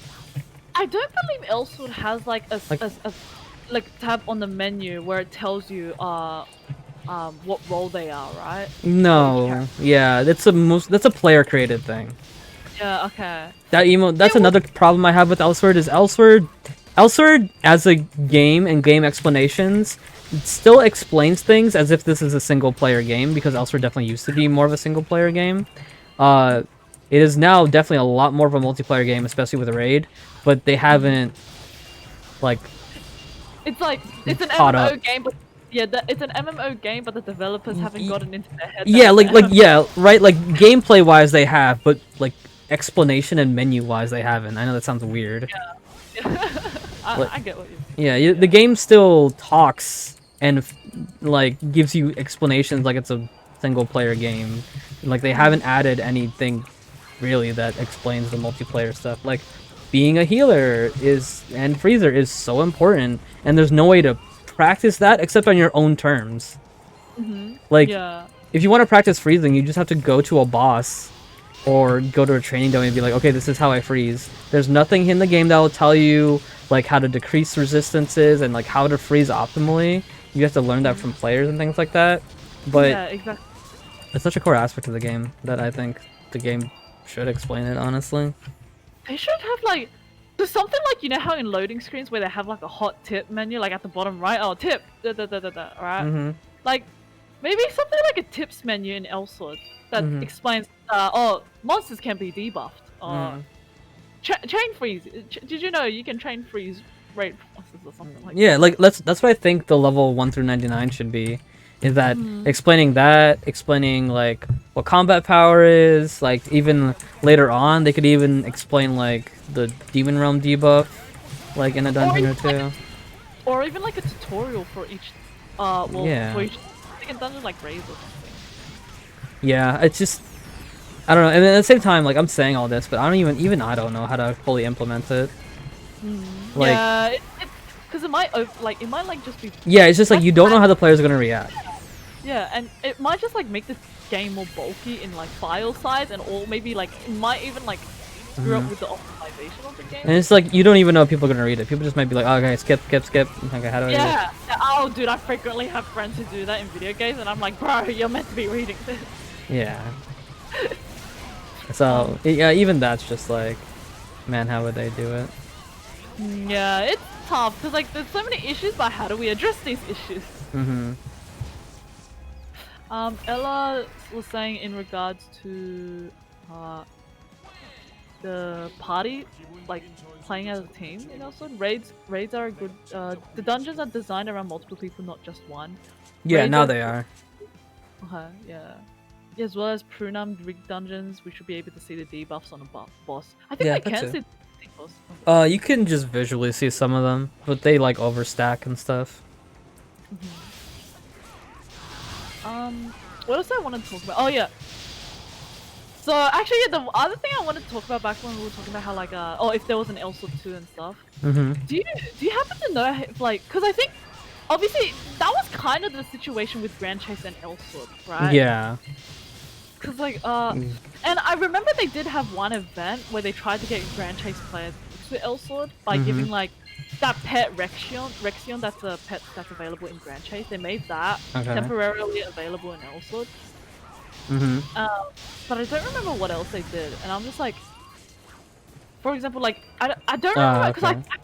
I feel like they had a system where like you could transfer your gear over, but I'm not sure because I believe they did give a bit of a buff like to new players who came from Grand Chase to Elsa. They gave him like you had a head start, right, but not a huge head start. So it's still not worth it for people who grind for long hours in Grand Chase. But there was still a head start. So I'm just like, if for example Elsa 2 were to be like that, would you play an Elsa 2 where they transfer your gear? Like they gave you an incentive, but it's like not a really good incentive. Like they give you a head start, but it's not a great head start. Okay. I give you a good head start, but not a great head start. I mean, Yeah. I'd be mostly fine with it because the most important thing to me is the gameplay. If the gameplay is the same, then I can excuse any other like annoyances or things like that that the game would have. Okay. Cause like, At the end of the wait, day. I guess it makes sense. Cause in a way, if every time they release new content, you're kind of just starting from the beginning with other players as well. So you're kind of all on even playing field, just work your way up. Yeah. Man. If you were if you were at cap on Grand Chase, you'd get cap on Elsword. Oh. Interesting. I will say, okay, honestly, like, what is it? When it comes to Elsword 2, and I just thought about this, I honestly think, man, it's just so weird. Like, I've never been able to quite crack the code, right? I haven't been able to crack the code on why people hate, like, Elsword, the times you have to pay, but, bro, gachas, they're sinking all their money in. I haven't been able to crack the code on, like, why gacha's okay. I think the difference is also like, so for gacha, you're just getting a better unit for yourself. I think the other issue is the other thing is gacha games are mostly single player games as well. Okay. They usually tend to be like even Fake Grand Order. You kind of just borrow your friend's character, and if they're paid to win, it helps you out actually. So like, whereas in Elsword, there can be like with this paying function, it can be have a bit of a pay to win aspect. Okay. You're gearing up only one character, whereas in gacha games, typically you're paying to win to get a good unit. But ultimately, it's mainly still like it's all PvE game. It's mostly just player versus environment. Okay. So people don't really care, I guess. There are definitely like ethics. There are definitely like questions of ethics when it comes to gacha games. Yeah, cause like I'll just see like the dude's video. I spent $2,000+ on C6 Klee and regret it, and it's just like people just kind of laugh at that, and then never are just like games pay to win. It's always just like, okay. Wait. Like it's just like the game just does that. Just like if you fully want to complete a character at C6, like it's a lot of freaking money, but people are Yeah. just chill about it. You don't Weird. even need C6 as well, but people still. I mean, you know what? Actually, you know what it is? Because I just thought about that too myself. I think it's mostly that, and I think Genshin does a good job of this. Is it? It sounds so stupid, but I guess it makes sense. It doesn't reward you for paying a lot, if that makes sense. In terms of completing content, because in every single event, you can complete it and get the best prize, no matter what. Oh yeah, yeah. Which is just yeah. the pulling material, right? Yeah. And being overkill just means you either get it faster or usually the best rewards. Well, how do I say this? The reward that you get for being the most difficult challenge is not better than the rewards you get for being the easiest challenge. Yeah. And and maybe that's why, because you know, I'll 100% agree with the fact of just like, if you're not paying attention to your combat power and like, you know, DPSing well, you're not gonna complete like Birth Rate. You're not gonna complete these modes, you know. At the same time, I personally think you lose quality of game because I like the fact that Birth Rate is difficult and you need to actually think things like that. Yeah. It's But that really. maybe at the end of the day, it's better for the game if Birth is just easy, if that makes sense. Depends. I feel like if those things were too easy, you lose content for players to play. Like players wouldn't feel the challenge. Maybe. And I mean, yeah, maybe Genshin's new because like, what is it? All the weekly bosses are easy as hell, even at the highest level. Yeah. Like, I feel like maybe Child will get you once or twice if you're not if you're like being super lazy, but if they like introduce rage in Genshin, I guess maybe it'd become a bit more relevant. This whole idea of paying. Like, what is it? The hardest. Okay, maybe that's it too. Is this like, well then why do people care? Like the hardest thing in Genshin, right? The hardest thing in Genshin is Abyss. We all know it's Abyss, right? That's the hardest thing in Genshin. It is one mode, and the reward is, I guess it's the same thing. The reward's mediocre. I guess at the end of the day. Well, not mediocre. The reward is great, but it's not as good as like doing an event. You know what I mean? Yeah. It's like it's primo. It's a good amount of primo, but it's not the same amount you would get by doing an event, at least for the later dungeons, and you can get through most of it. Yeah. It's more like you kind of just like that's the, and at the same time, people have completed it too with completely pay to win strategies. But you could say the same thing for elsewhere. People have done plenty of raids as free to play. Yeah, exactly. But I think it's like what GeoBuddy said in chat is like it's less that it's pay to win, more so just very predatorily set up in regards to gacha. Yeah. I think because like here's the thing about Genshin, I think people still get called whales. Like they still get like, oh, you're such a whale and stuff. But it's just like they don't call it pay to win. Yeah. The pay to win negative aspect isn't there. People are just I think most people are salty and Elsa about it being pay to win, especially. Yeah, I mean, is that the way to go? Like, maybe that's the way to go, where like you can do most of the content. It's just that like, just like one mode you can't do maybe, or it's just like the highest level thing don't give you the best stuff, which is just weird when you think about it, right? Yeah. I mean, it also I guess goes into the pulling aspect because the reward that you get is the pulling thing to make you pull more. I don't know. Yeah. Because I feel like gacha games and like a typical MMO game are like very different. Yeah, they are really different. They have similarities, but yeah, you're right. And then Ella says, oh, by the way, do you want to do a cow dungeon? Just one. Yeah, sure. So Ella says, okay, so what Ella said, I actually wanted to bring that up as well. Ella says, I hate how Noah and Labi is basically single player, so you can't level up with your friends unless they play the same character. Yeah. That's actually, that's one thing I have an issue about Labi and Noah, is like, it's, they don't feel new player friendly, those two characters, when you're grinding them with up friends, to, yeah. So, because of that, I feel like they should be locked characters that you get after you get one of the main cast characters to level 99, but a lot of people seem to disagree with me on this idea. I mean, I like the intention there, but I think the number one biggest problem is that people, especially when he came out, if people came to the game to play the new character, and it's like new character's locked, and it's like screw this game and play something else. At the same time, I think I believe Grand Chase there's a lot of other like MMOs out there. It's the same system. Like I know Lartail. Yeah. Lartail has a system where you have to complete some sort of requirement in the main story before you can play this character and unlock it. Then there's also I think Grand Chase had a similar function as well. I believe.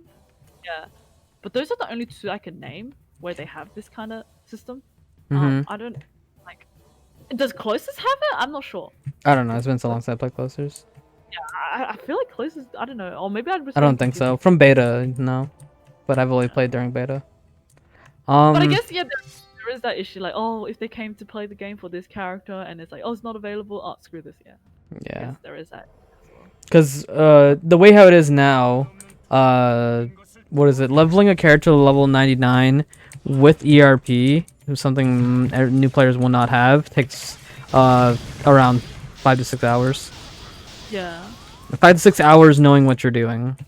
Yeah. And knowing when to skip quests and stuff. Then again, like those, for example, those 5 to 6 hours, you're kind of learning the mechanics of the game, and I feel like it's not a bad. Yeah, like I said, I think there's definitely benefits, but people are not thinking about that. People are just thinking, I can't play this character. This is stupid. I'm not playing this game. Yeah. Yeah, I definitely think it's beneficial, but I definitely think that people are not gonna think about that. Just because of how people are. Fair. Okay. When it comes to leveling Labby and Noah with your friends, I actually am fine with it more or less. And I honestly think the other characters should be like that, where it's just like, okay, the game is single player up to this point, now it's multiplayer maybe, I don't know. Maybe it is fun to level. Genshin, like, you have to get the level 15. Was it AR7 or AR15? Yeah, which takes a long time. Yeah, so yeah, I'm actually fine with it. I think we're just very used to, hey, level up with your friends, you know? Cap with your friends. But if everything was the Noah and Labby duration, where it's just like 2 hours, I don't think it's that big of a deal. Oh, okay, fair enough. Should I keep reading that document? No, go ahead. I completely forgot. I read the first paragraph and then we sidetracked so hard. Okay, continuation of that the Korea server also controversy anyways. So the next the following is, nevertheless, administrators had deceived users with poor punishment of low intensity and were urgently covering the incident with apologies full of excuses and inappropriate compensation just to smooth the situation over. Silence was the only reply for users' continuous rebels, and at the round table held in 2019 August was disastrous due to administrators listing down unsuitable excuses. Furthermore, the promised second round table was not held for the past 2 years. So that's pretty messed up. If it's being presented like you say it, that is pretty messed up. Isn't this thing about that you know, the thing where they had players come over and they did a like interview with players and just asking about players with feedback, that kind of stuff? Isn't it that? I think so. I'm not too I'm just not knowledgeable about the server or anything like that. So I'm just not sure. I think so. But yeah, like I said, I'm not sure. And again, like I said, if it's how it's presented, like how you read it, that is pretty messed up. That you know, they swept all the actual issues under the rug and not discussing it. It's been a long time since I fought this guy. I already awakened. And then like just like, okay, they said they would have a second round table. They still haven't done it in 2 years. Like that's pretty messed up as well. So again, I'm sympathetic to these things if it is how it is presented. So yeah, I agree. I think like they kind of like, oh, we want opinions, but we're gonna sweep all your opinions down under the rug. Yeah. It's kind of like the thing where like where your friends ask for an opinion and you try to provide them opinion, but they're like, nah. Yeah. It's like that. I'm like, that is kind of annoying. You know what? Understandable. But, yeah. No, go ahead. No, I was like, for me, I was gonna say my opinion on this like document is just that I kind of agree with the beginning half of it. Like from what I only read half of it, to be honest. I haven't read the bottom half. So Mm-hmm. from what I read, I kind of agree a little bit. Like I feel Yeah. like code does have some times where they're like, "What are you doing? Like why?" Are you, like Mm-hmm. a bit of mismanagement, a bit of like, "Huh?" Like a bit of a mixing question. Like what are they doing? And stuff. Yeah, yeah, I agree with that. Yeah, I think that's why later on, like one of my things that I want is whenever they do a patch, explain why they're doing a patch. Is I think just communication will be important. Is just communicate with your players, like why you did this or why you didn't do this. Anytime that you don't want to speak, it's just gonna make a bigger issue. Yeah, yeah, Yeah. exactly. So But yeah, when it comes to communication, I agree with all these things. They should communicate anything that they can legally. You know, like I yeah, think one thing to take into account is just that like we could be talking about an issue and we're blaming like the Elsewhere devs. But at the same time, the Elsewhere devs could be like, we can't tell you because the higher ups won't let us tell you, and then the higher ups that won't let us, the higher ups there is like, okay, we can't tell you because of Nexon KR, we can't tell you, you know, for example, like that, right? Like we don't know how and much it's just like, is it actually the Elsewhere devs? Is it Nexon KR? Like who is it? That's like the root. this situation feels like this situation reminds me. Okay, so was specifically with this most recent controversy, right? It Mm-hmm. reminds me of the time with Genshin Impact Zhongli, and Yeah. then people were like, yeah, flipping Reddit upside down for Zhongli to get buffed. It feels like that. Because have Yeah. you seen the article where Keiji responds to the complaints, the 0-1 challenge?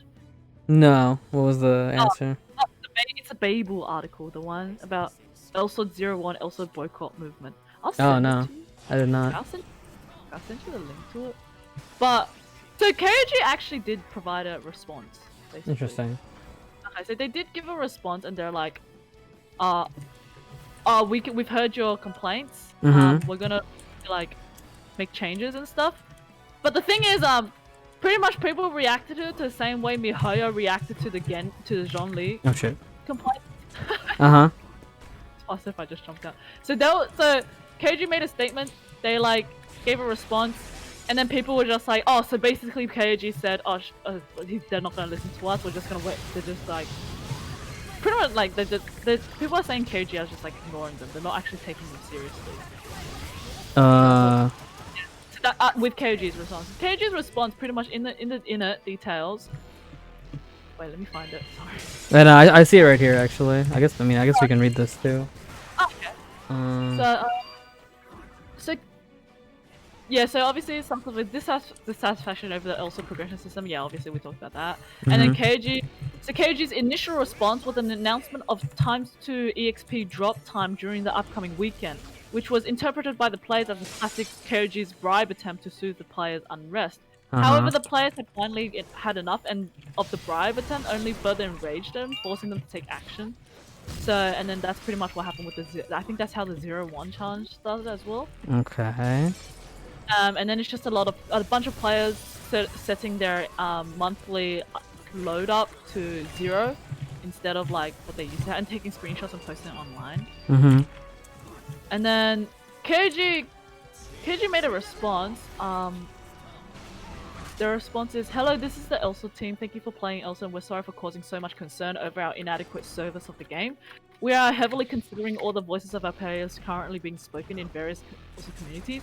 All members of the Elsa team agree with what's being said and are considering various options." Sorry, I died.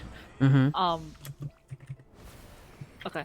Various options in opening a window communication with other players so that we may fix the issues in an appropriated direction. We will post more details on April 21st. Although we would like to release the details quickly as possible, we need some time to prepare so that the solution may be more meaningful and accurate. We are always thankful to our players and will work towards providing the best service we can. This sounds good. Yeah, but the community did not take this well. Really? What's the problem with this? So they abridged it and a British translated it, and we're just like, oh, so this is what KG's pretty much saying. They're saying, hey, Cattle, it's me. Why so mad? I saw your reaction is unsightly. I know you guys can't keep this up until the 21st. You guys are going to play during the 2x drop and event anyway, right? Anyways, I heard what you all said. We are going to rest over the weekend and think about appropriate feed for you guys over the weekend. Stop bothering That's us. I think that's dumb. Because what is it? Because I think what is it? The Genshin community. I think this is the exact same thing. This is literally the exact same thing, and I think the Genshin community reacted at least better because what is it? Because it's funny because Genshin messed up more, and then they made up for it. So okay, so Zhongli was bad. People riled, and then again, MiHoYo was just like Genshin. Zhongli is not bad. You're just dumb, and then people got more angry, and they were just like, okay, we'll change him up in the next patch. And people were satisfied until he came out. Then he came out, and people were happy because he's good now. And there you go.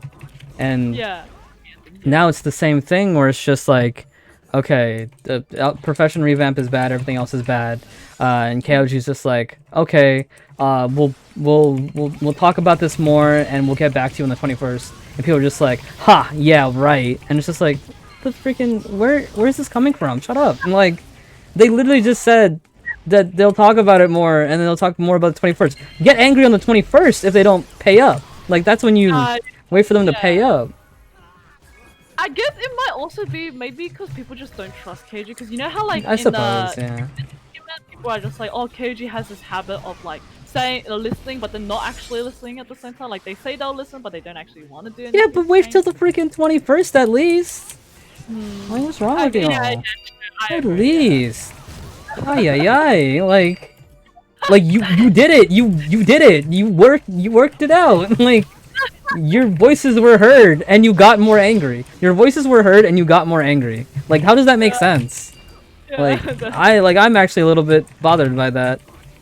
At least wait till the 21st. At least. That's like a week. Less than a week. Glad said the difference is Elsword people are more jaded. I suppose. Like, I mean, that's not an excuse, that's an explanation. But, yeah, okay. Like, you just kind of seem like a-holes now. Like, before you seemed like people fighting for justice, now you seem like then you just seem like a-holes. Look, I don't. The Korean community, like, their complaints. Okay, they have reasonable complaints, right? But sometimes I feel like they take it a bit too extreme. Yeah. Like, like, you guys were good. You guys were good, and then you like. Oh no, I don't know. So, there's this people are pissed because the 2x event looks like an attempt to pacify the masses. I suppose, but regardless, they said the 21st. I still think, yeah, you should wait till the 21st at least. Yeah, regardless, like, okay, regardless, okay, the 2 is meant to pacify people. Okay, but that would only make sense if they were just like, your complaints are not founded. They agreed with them. They said, we agree that there's problems and we'll talk about it more than 21st. Unless, of course, they're like sugarcoating their words, but like, you know, yeah. Actually, you know, Like, am I reading this wrong? This definitely says, all the members of the team agree with what's being said, and considering various options, like they agree with what's being said. Like, did we not read that? They agree with you. Like, they're literally saying, okay, we agree. We need to think about what to do because this came out of nowhere. Like. You can't look at people's complaints and be like, oh yeah, we messed up. Okay, this is bam, bam, bam. This is what we're gonna do. You know, you gotta think about it. You need time to think. It's just like how I was thinking. Like when people this controversy first started, I was like thinking, okay, but what are they gonna complain about? What are they complaining about? And then I saw the document. I was like, oh, this is what they complain about, and then makes sense. Like KJ has to do the same thing. Like, what are the players complaining about? How do we address this issue? It's not an immediate process. Like if everything happened. Wow, the world would be like. That'd be perfect. Yeah, we don't live in a perfect world where that just happened. Like, we don't need construction. They don't have a ready to go plan just in case a controversy happens and they need to respond. They need to think about how to respond and talk to the higher ups. They have to talk to Nexon KR about this. They need time for that. They gave you a date. At least they gave you a freaking date. At least they weren't like, we'll keep you posted. They gave you a freaking date. Like, geez, guys. I'm like a genuinely little bit ticked off that like people are mad after this statement.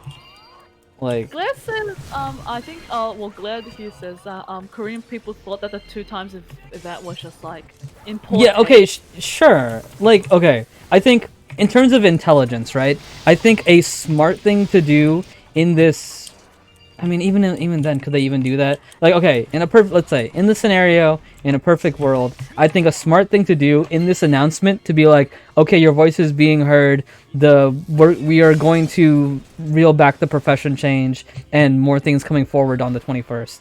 I think Yeah. that'd have been something better to do, and people would have like responded more positively to that. But again, like we don't know if they're allowed to do that. You know. Yeah. This Or again like, could go to the higher ups, and they just can't say that yet. They need time. They need time to yeah, communicate with the other people. maybe I don't know if they're allowed. To, yeah, then like if they're allowed to say this, maybe they could have specified as as part of the apology, please take this 2 times event while we try to sort things out. If that's Yeah, what. yeah. Again, being transparent. Yeah, definitely transparency is Yeah, so no, important. they had a good case before. Now they're freaking splitting hairs. Really, guys? You're gonna complain about a ×2 drop event? It's, oh no, it's trying to satiate us. This is their real goal. It's just like, guys, they said unless this is badly Googled. No, this is not badly. This is on Babbel. This is translation. This is a good translation. 2&A is a good translator. Yeah. It says verbatim, "We agree with you." Like, it's like, okay, you could. Oh man, that's just political talk. And okay, roast them on the 21st. They gave you a date. That's when Yeah. you roast them, not after True. this. True. I agree. Um, but yeah, I think continue on like going back to the document just to Mhm. read there. So it continues on. Users had suffered updates without clear objective, Mhm. biased managing methods of administrators and developers, missing communication with users, increasing whaling factors. Increasing whaling factors. Oh, interesting. Okay. Urgent managing methods, just to smooth incidents of community posts, and mainly non-productive balance patches. Users had requested for proper communication, and dead silence was the only reply. Oh, Ella asked to join the 15-1. Okay. Ella, yes, come. Sorry, I'm just sorry.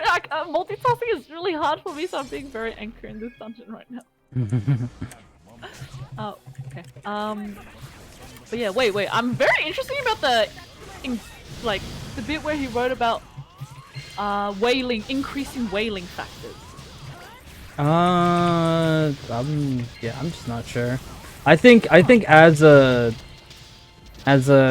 game, Elsword's been pretty much the same for better or Yeah, for I worse. actually feel like they're less whale now compared to the Yeah. past. But that was a bit. I'm interested about that bit. Could use some explanation there. Yeah. But so, and then they go on to list to reveal the trust issue behind the just so, like they're giving examples like case scenarios. Mhm. Uh, this one says number. They. Oh wait, what? I think No, they this mean is like demands, quote unquote. I oh, don't like to call them demand. demands, but that's the best way Oh, to explain it. okay. To clarify the reason for clarify the reason for the second round table improvement documents being delayed for more than 600 days. I feel like Yeah, that's that fine. Like an fair enough. explanation why. Yeah. Yeah, that Just one's a bit unreasonable. Like, hello, you had a plan, but you didn't go through. It's kind of like your yeah. friend canceling on you for no reason. Yeah, again, yeah, like, but I agree, 100%. I agree with that point. If they said they were gonna do another table talk, they haven't done one yet. Yeah, explain Yeah, why. why'd you guys go quiet? Hello. Yeah, I agree with that one. Proceed. Next one is explain the rollback and objective of the profession nerf under the name of remodel. Revamp. Yeah. Again, another communication thing. Explain why the profession revamp is how it is. Mhm. Oh shit. Um. I agree with that one too. All the all the communication ones I agree with. Normal Yeah. communication. Dude, whatever. I think it's hard multitasking. It's fine. Go to the door. Yeah. Third one is remodel system specialized for whaling and practically only available during the event period. So is this like talking about like premium ice burners maybe? I thought this was talking about enhancement event. Event Oh. period. I feel like premium ice burners is a bit more like Maybe. Premier Ice Burner is pretty much encouraging you to spend money on the game so that you can have better chances of getting better RNG on the Ice Burners. You know. I don't know how to feel about. I don't know how to feel about that one. I don't know how to. Oh, okay. I think ice burners are just your typical gacha thing. I'm not necessarily have a problem with them. Yeah, because even then, we kind of still just buy. We don't even burn ice burn. Even as someone who whales, I don't burn. I buy them from the board. Yeah, exactly. Again, we'll talk about that later. The player market's good. But I don't necessarily agree with that one. As how we're understanding it, at least. Yeah. Interpretations might be wrong here. Because I feel like there's still an option also for you to not whale, I guess. Yeah. Yeah. Grinding materials will always be sellable. Yeah. So. It's just that you will have to work hard. You work a lot harder, right? Yeah. But Time versus money. yeah, it's doable. Yeah. Next one is constant balance patch of each job with acceptable periods between and make practical patches, not simply playing with numbers. Can you wait, Ella? Oh, thank you. Sorry, I Ella. forgot. Ella, which character are you coming on? Might as well rebuff as well. That's fine. So in regards to that bit, I kind of agree actually.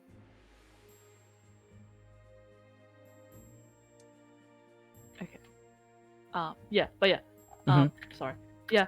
I agree with this bit where like I feel like.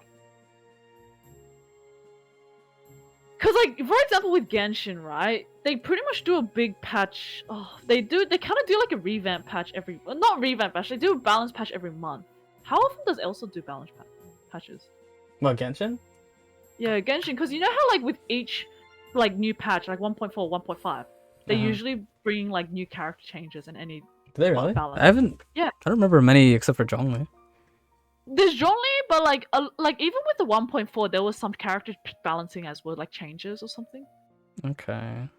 I mean, there's a big Elsword patch usually every month. I mean, Okay. I actually don't agree with the frequency thing. Like maybe like, wait, let me read that one again. Constant balance patch for each job with acceptable periods between. I mean, I think the periods are fine. It's like once every month, once every.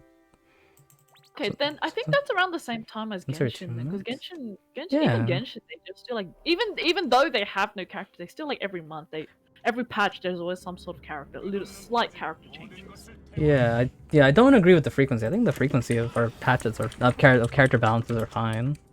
Okay. Maybe like the whole substantial thing, like sure, I'll give you that. And make practical patches, not simply playing with numbers, sure. Because I don't know much about these patches. Playing with numbers. That means like just changing damages and stuff. Yeah. Like, but like if they were to change anything more than damage, like the numbers, wouldn't it just become a revamp in a way? Yeah. I mean, I think maybe that's what they want. Like that's a weird one because, again, I think they wrote this without really thinking about it, right? Because it's just like, if they do this, right? They revamp each class with a substantial. I mean, they balance each class with a substantial balance. Then they should be good, right? Like why would the classes need more balance? Yeah. If each one is getting a balance and they're all substantial, like you know how like too many chefs ruin a dish? Just like too many balances just gonna ruin the count. Or it's like well, no, I meant just like, okay, in the theoretical world will they do this, right? Okay, they release a balance patch. It's a substantial balance patch.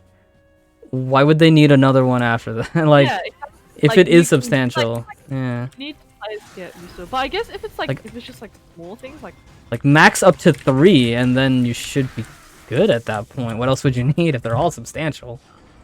Unless they're talking about like, for example, Rage Hearts, you know, that recent bug, like changes like that, where like nerf hitboxes, increase hitboxes, or something like that. Yeah, that feels like that was just kind of said without thought, almost. Either that or like or obviously translation. Yeah, it could be a translation thing, because this is obviously just Google translated. I mean, okay, when it comes to balance patching, I can be sympathetic towards the what is it? constant balance patch of each job, sure. I think. I mean, we talked about that a little bit early on, but I think quite a few classes would need something that haven't had anything in a while. Like, if a character gets like affected like once every couple months, I think that's fine. But I don't think every class needs something every month or like every balance patch. One thing that I don't particularly like, and also it's a bit of a pet peeve, is just like, you know how new characters, they're just so much better than the old characters. Oh yeah, no, I hate it. Yeah, like they're like, you know, for example, Celestia, his skills are so Actually. pretty. Like, for example, like just aesthetics perspective, his skills look so pretty compared to all the older characters. And then I'm like, I'm looking at Celestia's skills and I'm like, is this a new game? Why are these like graphics so like amazingly beautiful? Why did the old characters not have this kind of like attention? But yeah, so that's one thing. It's just like when new characters come out, old character just kind of feels like they get rid of them. Yeah.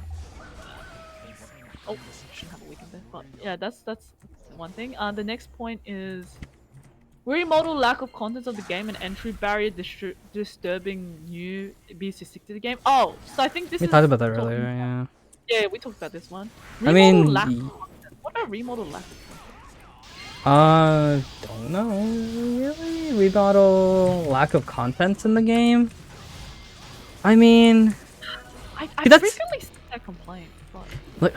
Like, what is, like, people complain about that, but don't give a solution. That's my problem. Yeah, exactly. Like, it's easy to complain. Like, how about you make a solution for it if you're gonna complain about it? People complain about Genshin Impact having lack of content as well, actually. Yeah.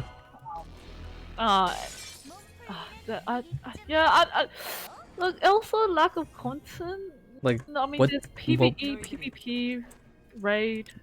Like, do you want it like a Genshin thing where they do like a quirky event every 2 months and then it goes away? Like, what do you want? Even then, we do kind of get that. It's more like a half yearly thing, but we do get like event dungeons. Yeah. Like, what? That one, yeah, that one's definitely like a. These last two are definitely like a. What do you mean by this? Like, it sounds good on paper, but what do you actually practically mean? Like, yeah, what do you want exactly? Like, yeah. Next one is reveal the progress and update periods. Show developers objectives for every patch clearly. Yeah, I strongly agree with that one. Communication thing. Because Genshin kind of does that as well. Yeah, Genshin does that. Communication thing. It's cool. Yeah. You know, I think adding in the Genshin thing of just like, after a patch is done or an event is done, what you think? Yeah, like a survey kind of thing. Yeah, it's a survey thing. Sure. They're kind of fun to answer as well. Like, I don't have no complaints, and it's like completely voluntary. Like, if you want to do it, you can do it. I think the way Zestrock says, there's a difference between buff and nerf and rework. If they just make the character more useful or hits harder, vice versa, that's buff nerf. If they do a change a lot, total passive rework or a new skill, that's more of a rework. I agree, but I think doing one of those every month is too much. Unless it's Am I crazy? Translation. Unless it's just mistranslation, and what they're actually asking for is to ask for like change, like balancing, like balance changes, minor changes every month. Like if they did a total revamp every month, I think that's too much. Yeah, I don't think they want the total revamp every month. I think it's more so I think they want like small, minor like patches, like you know, like how Smash they change hitboxes and stuff. Okay, sure. Something like that, I think. I suppose. Okay. Okay. Next one. Yeah. No, go ahead. Oh, I was just gonna read the next one. Yeah, it's fine. Next one is. Oh wait, you mentioned this one, controlling the.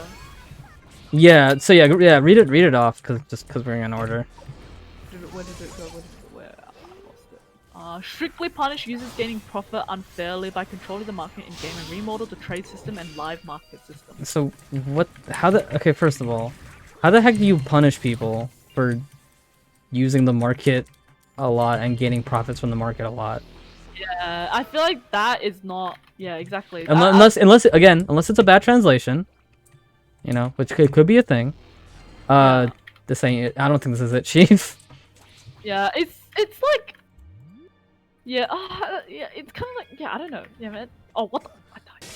Like, you're just punishing. Yeah, you're pretty much punishing people for using the system. Like, what is? Well, first of all, I don't understand what it means because again, it just Yeah. might be botched translation. But it says strictly punish users for gaining profit unfairly by controlling the market. Like when I hear controlling the market, I think one person buys a bunch of this item and then changes the price of that item, but they bought all of that item. Like Yeah. that's just I how feel like the market works. That's economy. That's how the market works. they're doing that. They're taking that risk. Yeah, like what is it? The person they're still giving ED to the person who they bought it from. Yeah. At least how I People, understand this point. this.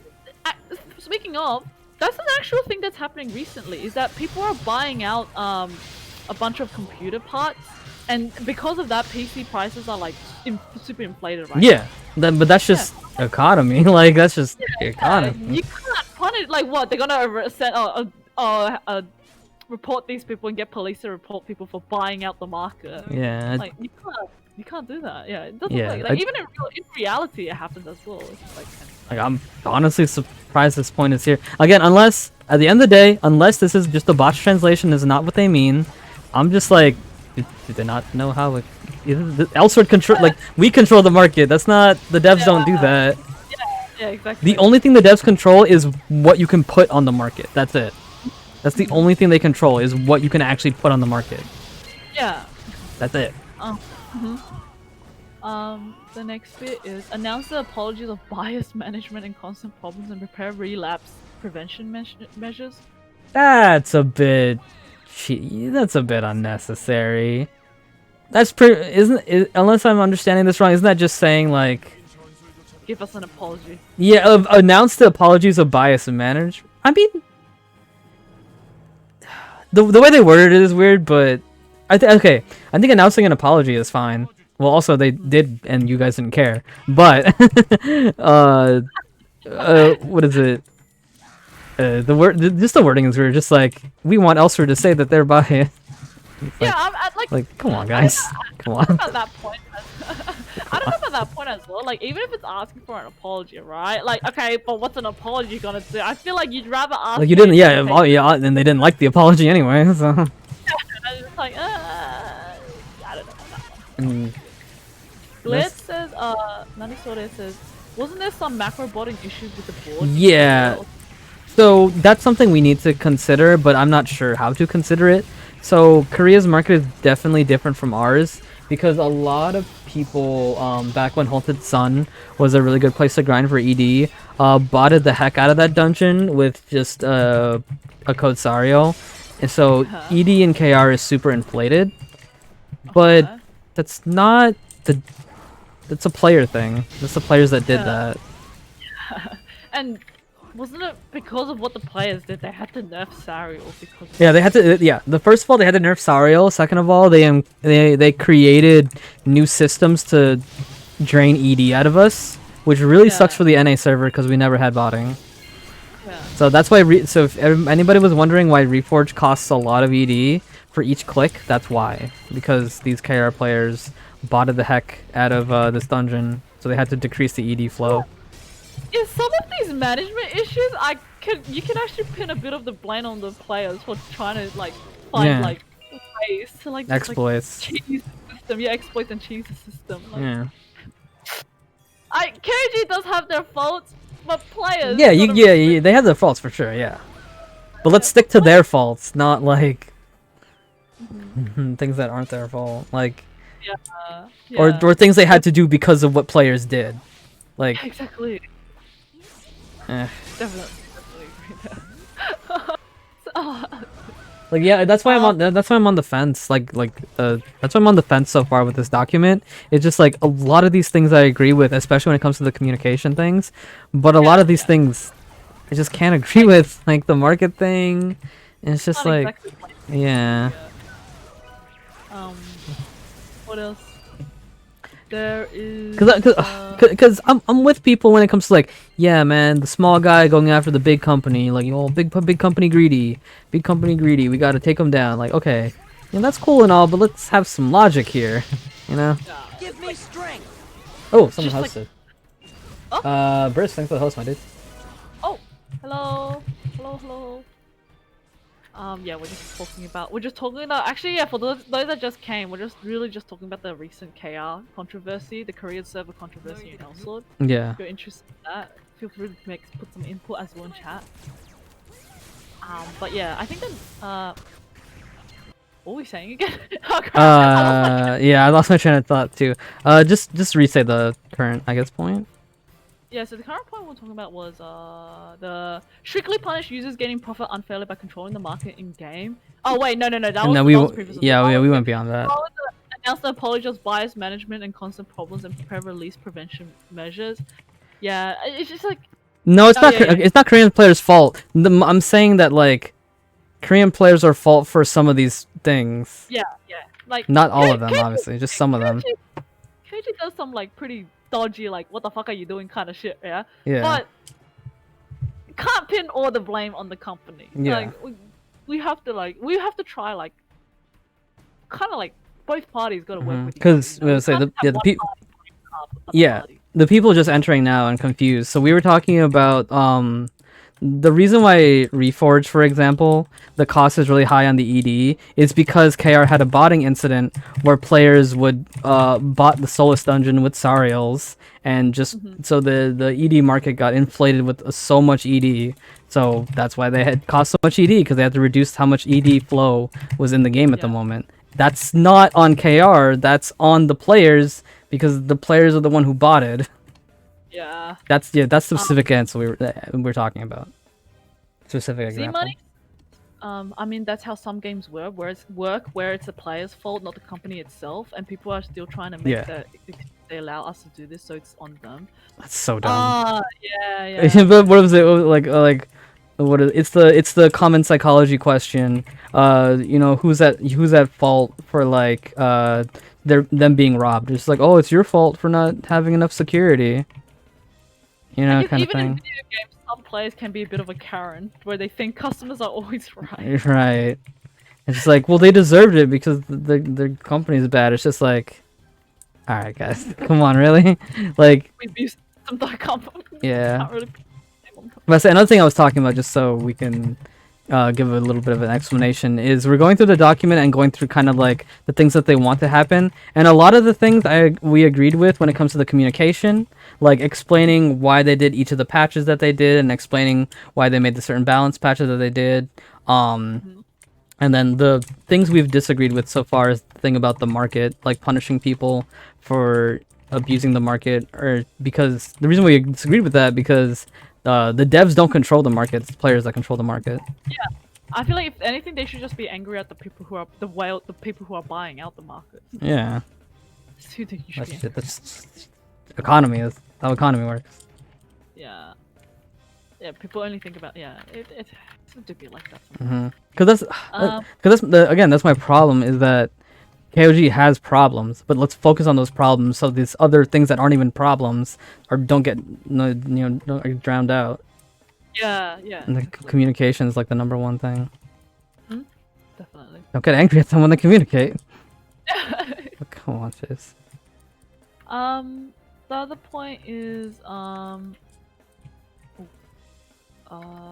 okay, the last one is prepare an alternative communication plan for recovering users' trust as fast as possible. Okay, that's another case of... That's a case by case. Like, yeah, sure. I feel like that's like another case of like, oh, we want this issue fixed, but how they just want it fixed, but they don't provide a solution. They're like, how do you fix that?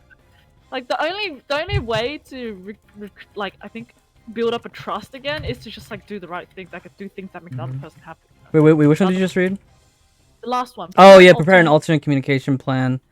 I mean, that might be translated weirdly.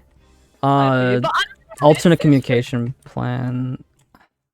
What does that mean? Maybe it might be translated weirdly. Like, does that mean like? I guess maybe that means that like they don't listen to the forums, so give us something else to communicate with you. Is that what they're saying? Maybe, yeah. With that case, like, sure. I feel like the whole gist of this document was really just, bro, just can you communicate more and stuff like that. Yeah, which 100% I agree with. If they just communicate with us more, I think that's a really good thing. when I first saw this document, I was like very confused. I'm like, are they trying to sue KOG? What are they No. trying to? But look, some of the points I do agree with. Like Mhm. KOG, like obviously they do some weird shit sometimes. Mhm. I just yeah, it's tough. There's always just been this like a bit of animosity between players and the company. Mhm. Kind of just it'll be like that, huh? Yeah. But yeah, I think that's everything in that bit, like the controversy. That's pretty much everything, right? Yeah. I mean, I think it's just a waiting point until the 21st. Yeah, at this point, it's just waiting to 21st, see what the Yeah. player responds. I mean, what is it? Aside from people sarcastically being like, "Oh yeah," at KOG's response, I think honestly, wait till the 21st and then you act. Wait till the 21st and then you act. If on the 21st they're just like, we have found that the issues posted are not as bad as first perceived, and they just make excuse, that's when you send in the fire pitchforks, and that's when you go in. If they're on the 21st, okay, these are the changes we're making, or this is the plan that we have going forward, then it's just like, you did it. You won. Good, we did it. Good job, guys. Like, you guys did it. Like, I don't know. I'm just bothered a bit because okay, again, so for the people who just entered, sorry for the people who've been here the whole time to having to reiterate over and over again. So KOG did respond. Their response is as follows. They said, hello, this is the Elsewhere team. Thank you for playing Elsewhere. We are sorry for causing so much concern over our inaccurate service of the game. So again, they apologized. We are heavily considering all the voices of our players currently being spoken in various Elsewhere communities. All the members of the Elsewhere team agree with what's being said and are considering various options and opening a window of communication with our players that may fix the issues in an appropriate direction. We will post more details on April 21st, although we would like to release the details as quickly as possible. We need some time to prepare so that the solution will be more meaningful and accurate. We are always thankful to our players and work towards providing the best service we can. So people took that response and kind of did a sarcastic swing on it, where they translated that into be like, "Oh, cattle, it's me. Why are you guys so mad? We saw your reactions. It's unsightly. You guys can't keep the heat up until the 21st. We're gonna play. You're gonna play during the times to drop."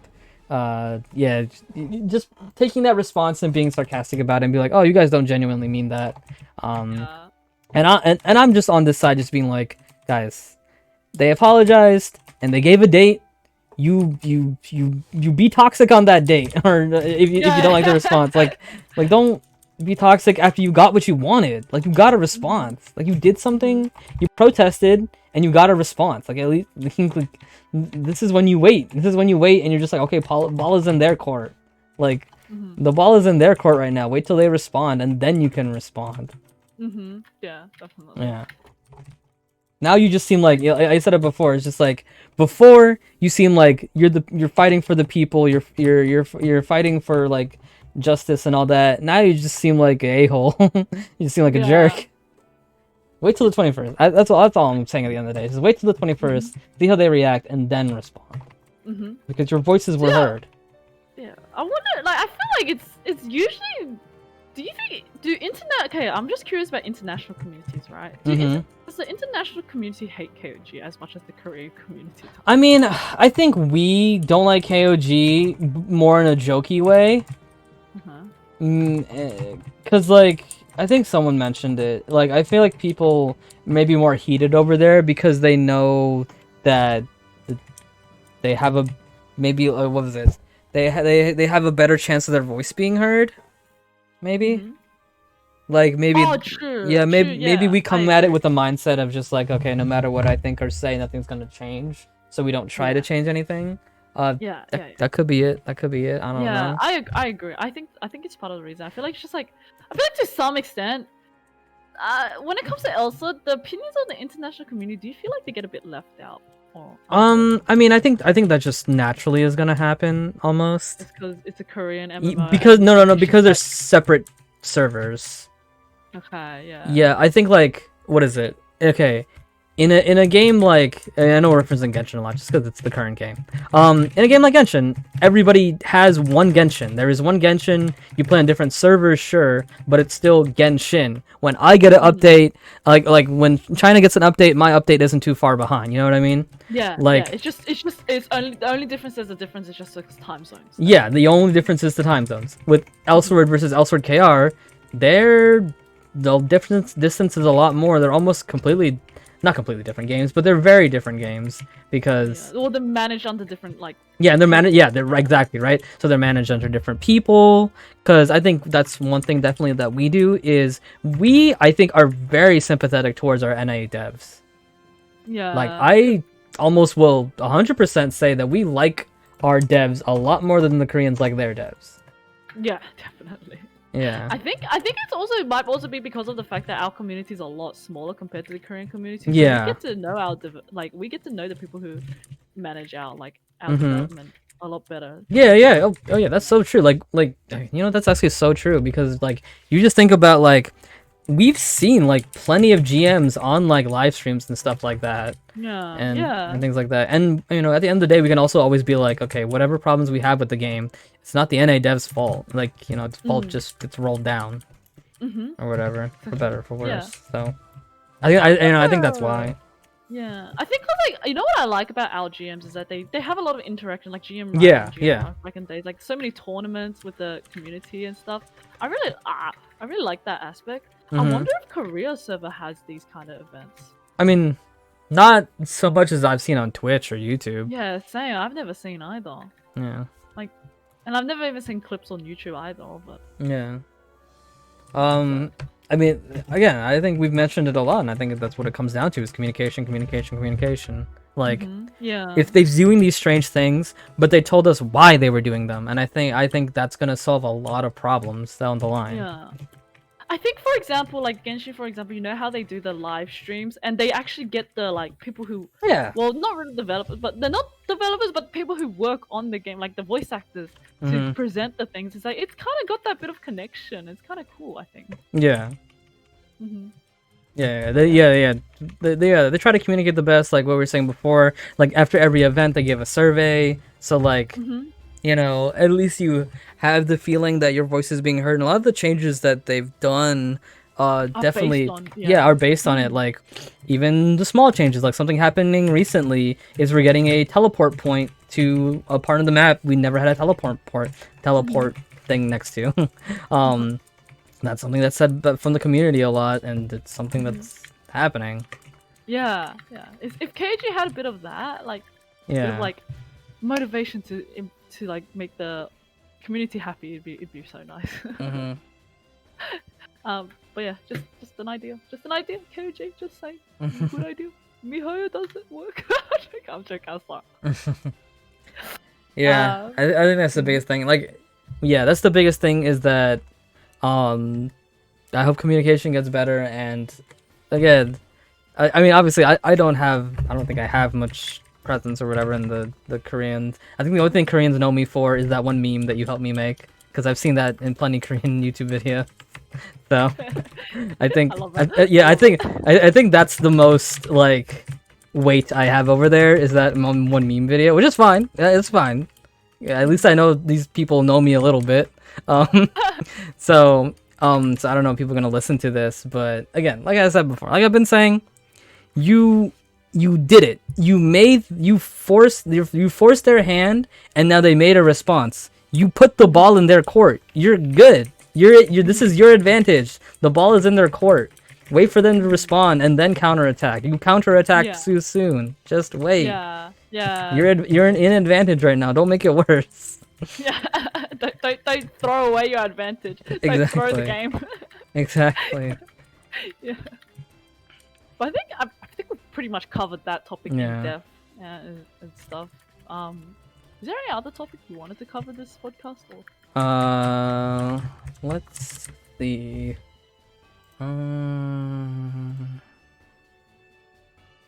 Look at the questions here. I was gonna talk. Wait, you were gonna say something? Go ahead. No, what was I gonna say? It was gonna be something unrelated to Elsword. Oh, I mean, so. But I forgot it. You can go. Oh, no, I mean, I didn't really have anything. It's.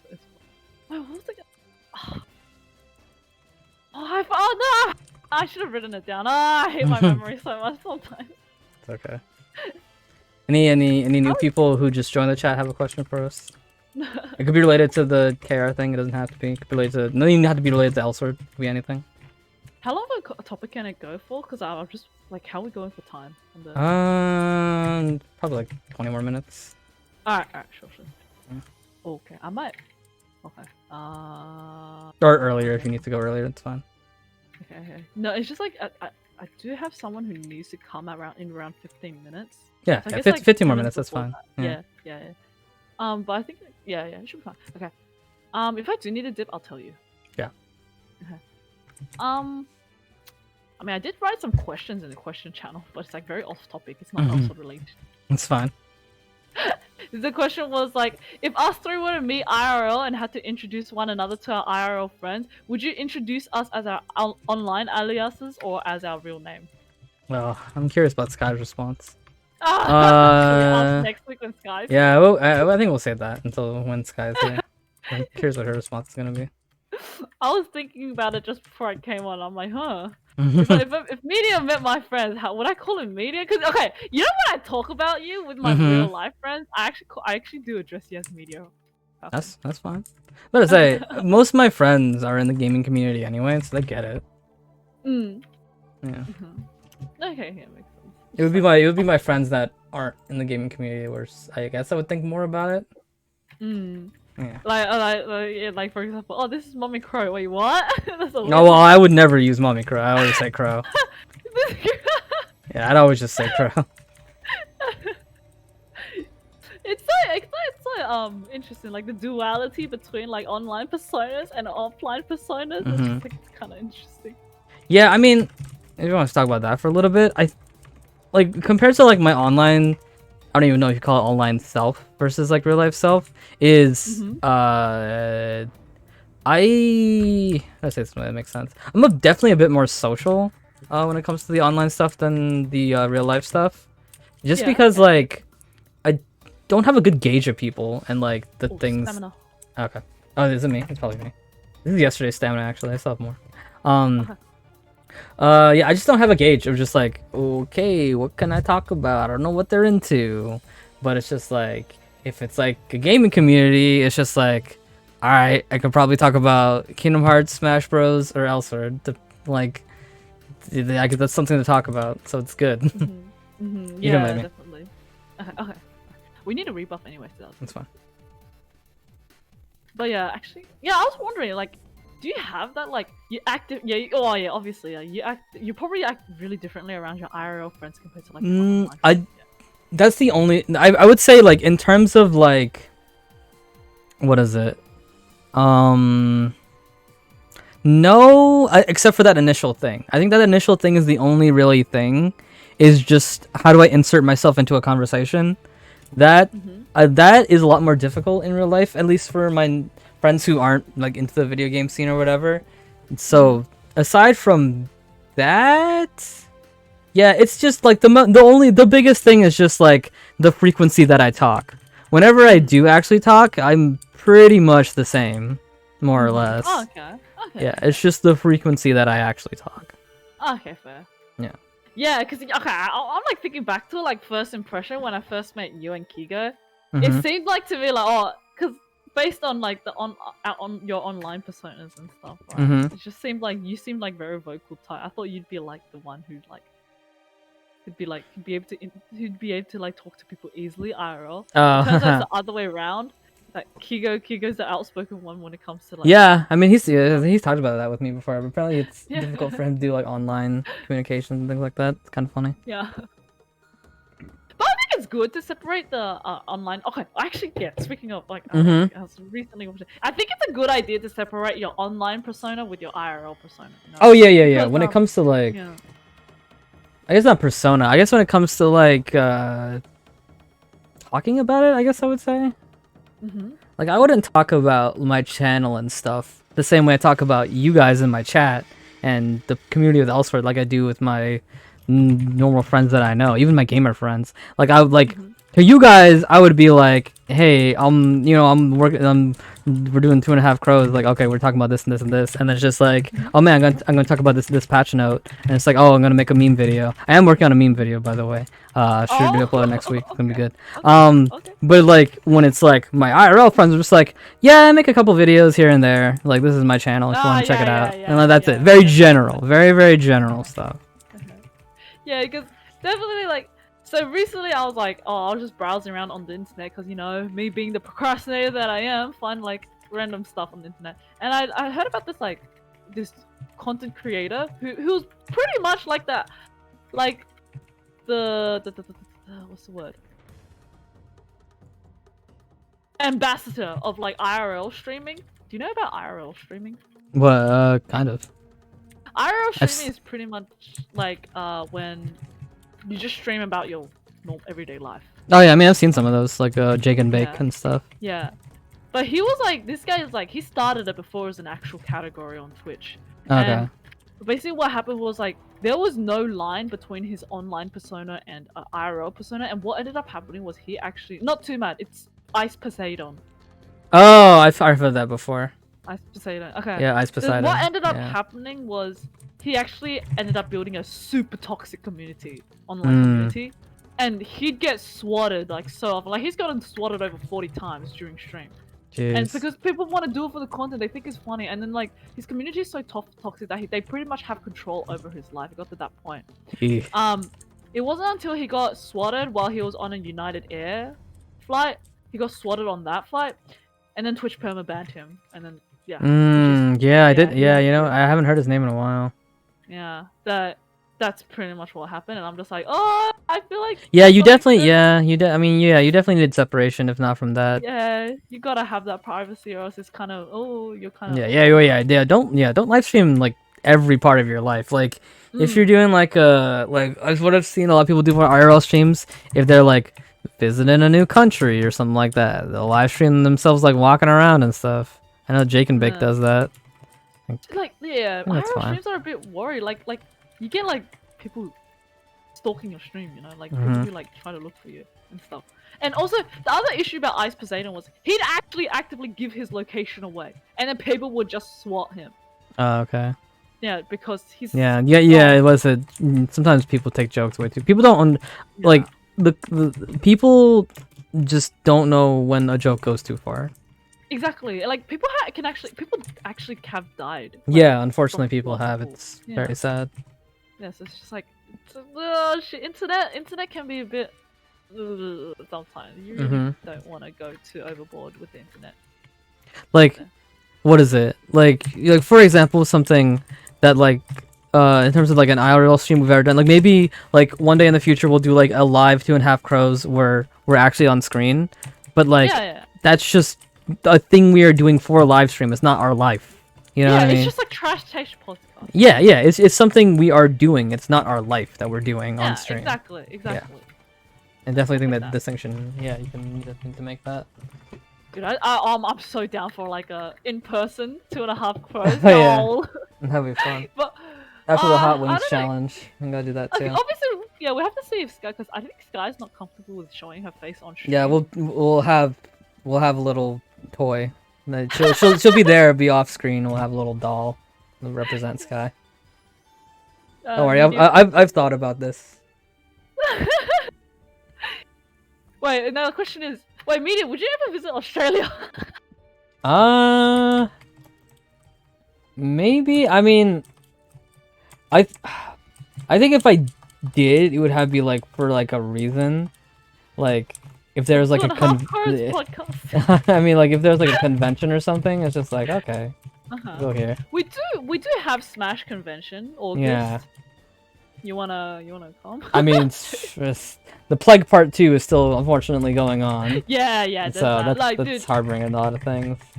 We had plans to go to America this year with my family, but obviously with the COVID-19, that's not happening. Yeah, and then it's just like, you know, my money's not stable at the moment. If I wanted to spend my money, it'd probably, for something just for me, it'd probably be a new PC. I feel like that's probably my highest priority at the moment. Understandable. You know, honestly, I'd totally be down to visit America, right? Sometimes, because like, you know how a lot of my friends are in America now? Oh, really? of what I see. Okay, yeah. That's fair. Yeah, so I do have a lot of reasons to visit America, along with like gotta meet my online friends and stuff as well. That's cool. That's cool. I have actually yeah. visited other countries for the sake of visiting online friends. It's pretty Oh, fun. I've never have. Yeah, I've never ever met an online friend. Oh. Yeah, I don't think so. Guy and I kind of lucked. I don't know. I feel like maybe it's because in Australia, like, our population's kind of densely. We're all in one area, kind of thing. Because So yeah, in because of that- America, it's like each state it's its own country almost. Yeah, exactly. Yeah. I could technically, meet Melly though, if we Yeah, I really think you wanted guys- to. Yeah, you guys are really close. Yeah. Yeah. We live- okay. But yeah, I don't know. We have plans for that, but it's just kind of funny to think about. So where do you guys live? No, I'm joking, I'm joking. Don't worry about it. Wait, would you give me your address so I could send gifts to you? No. Oh, okay. Although I will say like at some point in the future, if like what is it, the Plague Part 2 maybe stops happening, and like if money's in the good, I'm actually somewhat willing to be like, hey guys, I'm gonna be at this convention if y'all want to meet me, turn up. Yeah, okay, yeah, that's a good idea. I think Yeah. that's cool. That's really cool. Yeah. But just be careful. Bring like a bodyguard. Yeah. I mean, obviously it'd be with the group. Just And like it'd make be him in your a- bodyguard. Yeah. Dress him up in a suit, give him glasses. Yeah. Of course. So yeah. I think I might need a dip for a little bit after this run, just like so I can prepare. I mean, we can just in case it comes. stop soon anyway. We've Oh, been going okay, on yeah, for a good sure. amount of time. Okay, no problem. Any last second thing? Not really. Other than, I had a fun. Oh yes, apologies for my like a bit of Maya for the past like 4 weeks. Just like, I was like kind of like I don't know. I was just so tired. I don't know why I just did. I was just really tired for some reason for those that time period. But yeah, sorry about that. But I'll try to be more. Like, I'll try to show up to more podcasts and be more consistent with my show-ups and stuff. Yeah. Cool, Yeah. cool. But that's podcasts are always fun. Always nice talking to you and Sky every week. And thank you everyone in chat for listening as well. So it's fun engaging with the chat as well. Yeah. All right. Yep. That is it for us, guys. Thank you guys so much for watching. Yeah, this is 2.5 Crows podcast. We can ask whatever question that you like. Ask them in chat. Ask them in the Discord. Ask them in the YouTube video that's gonna go up. Yeah. Hope you guys had a good time grinding. Happy grinding this week and next week too. I think next week is EXP. So Oh, yeah. I thought that was tomorrow. No, I think it's next week. Okay. Yeah. But yeah, that's it from us. Have yourselves a fantastic day. Anything else you want to say, Crow, at the end? Other than what? Other than the goodbyes, nah. That's it. Oh, okay. I was gonna say they're gonna say thanks for coming. Did you say that? Oh yeah. No, thank you for having me as well. Of course. All right. Yeah. And we'll see you guys next time. Have yourselves a good day. Yeah. Bye.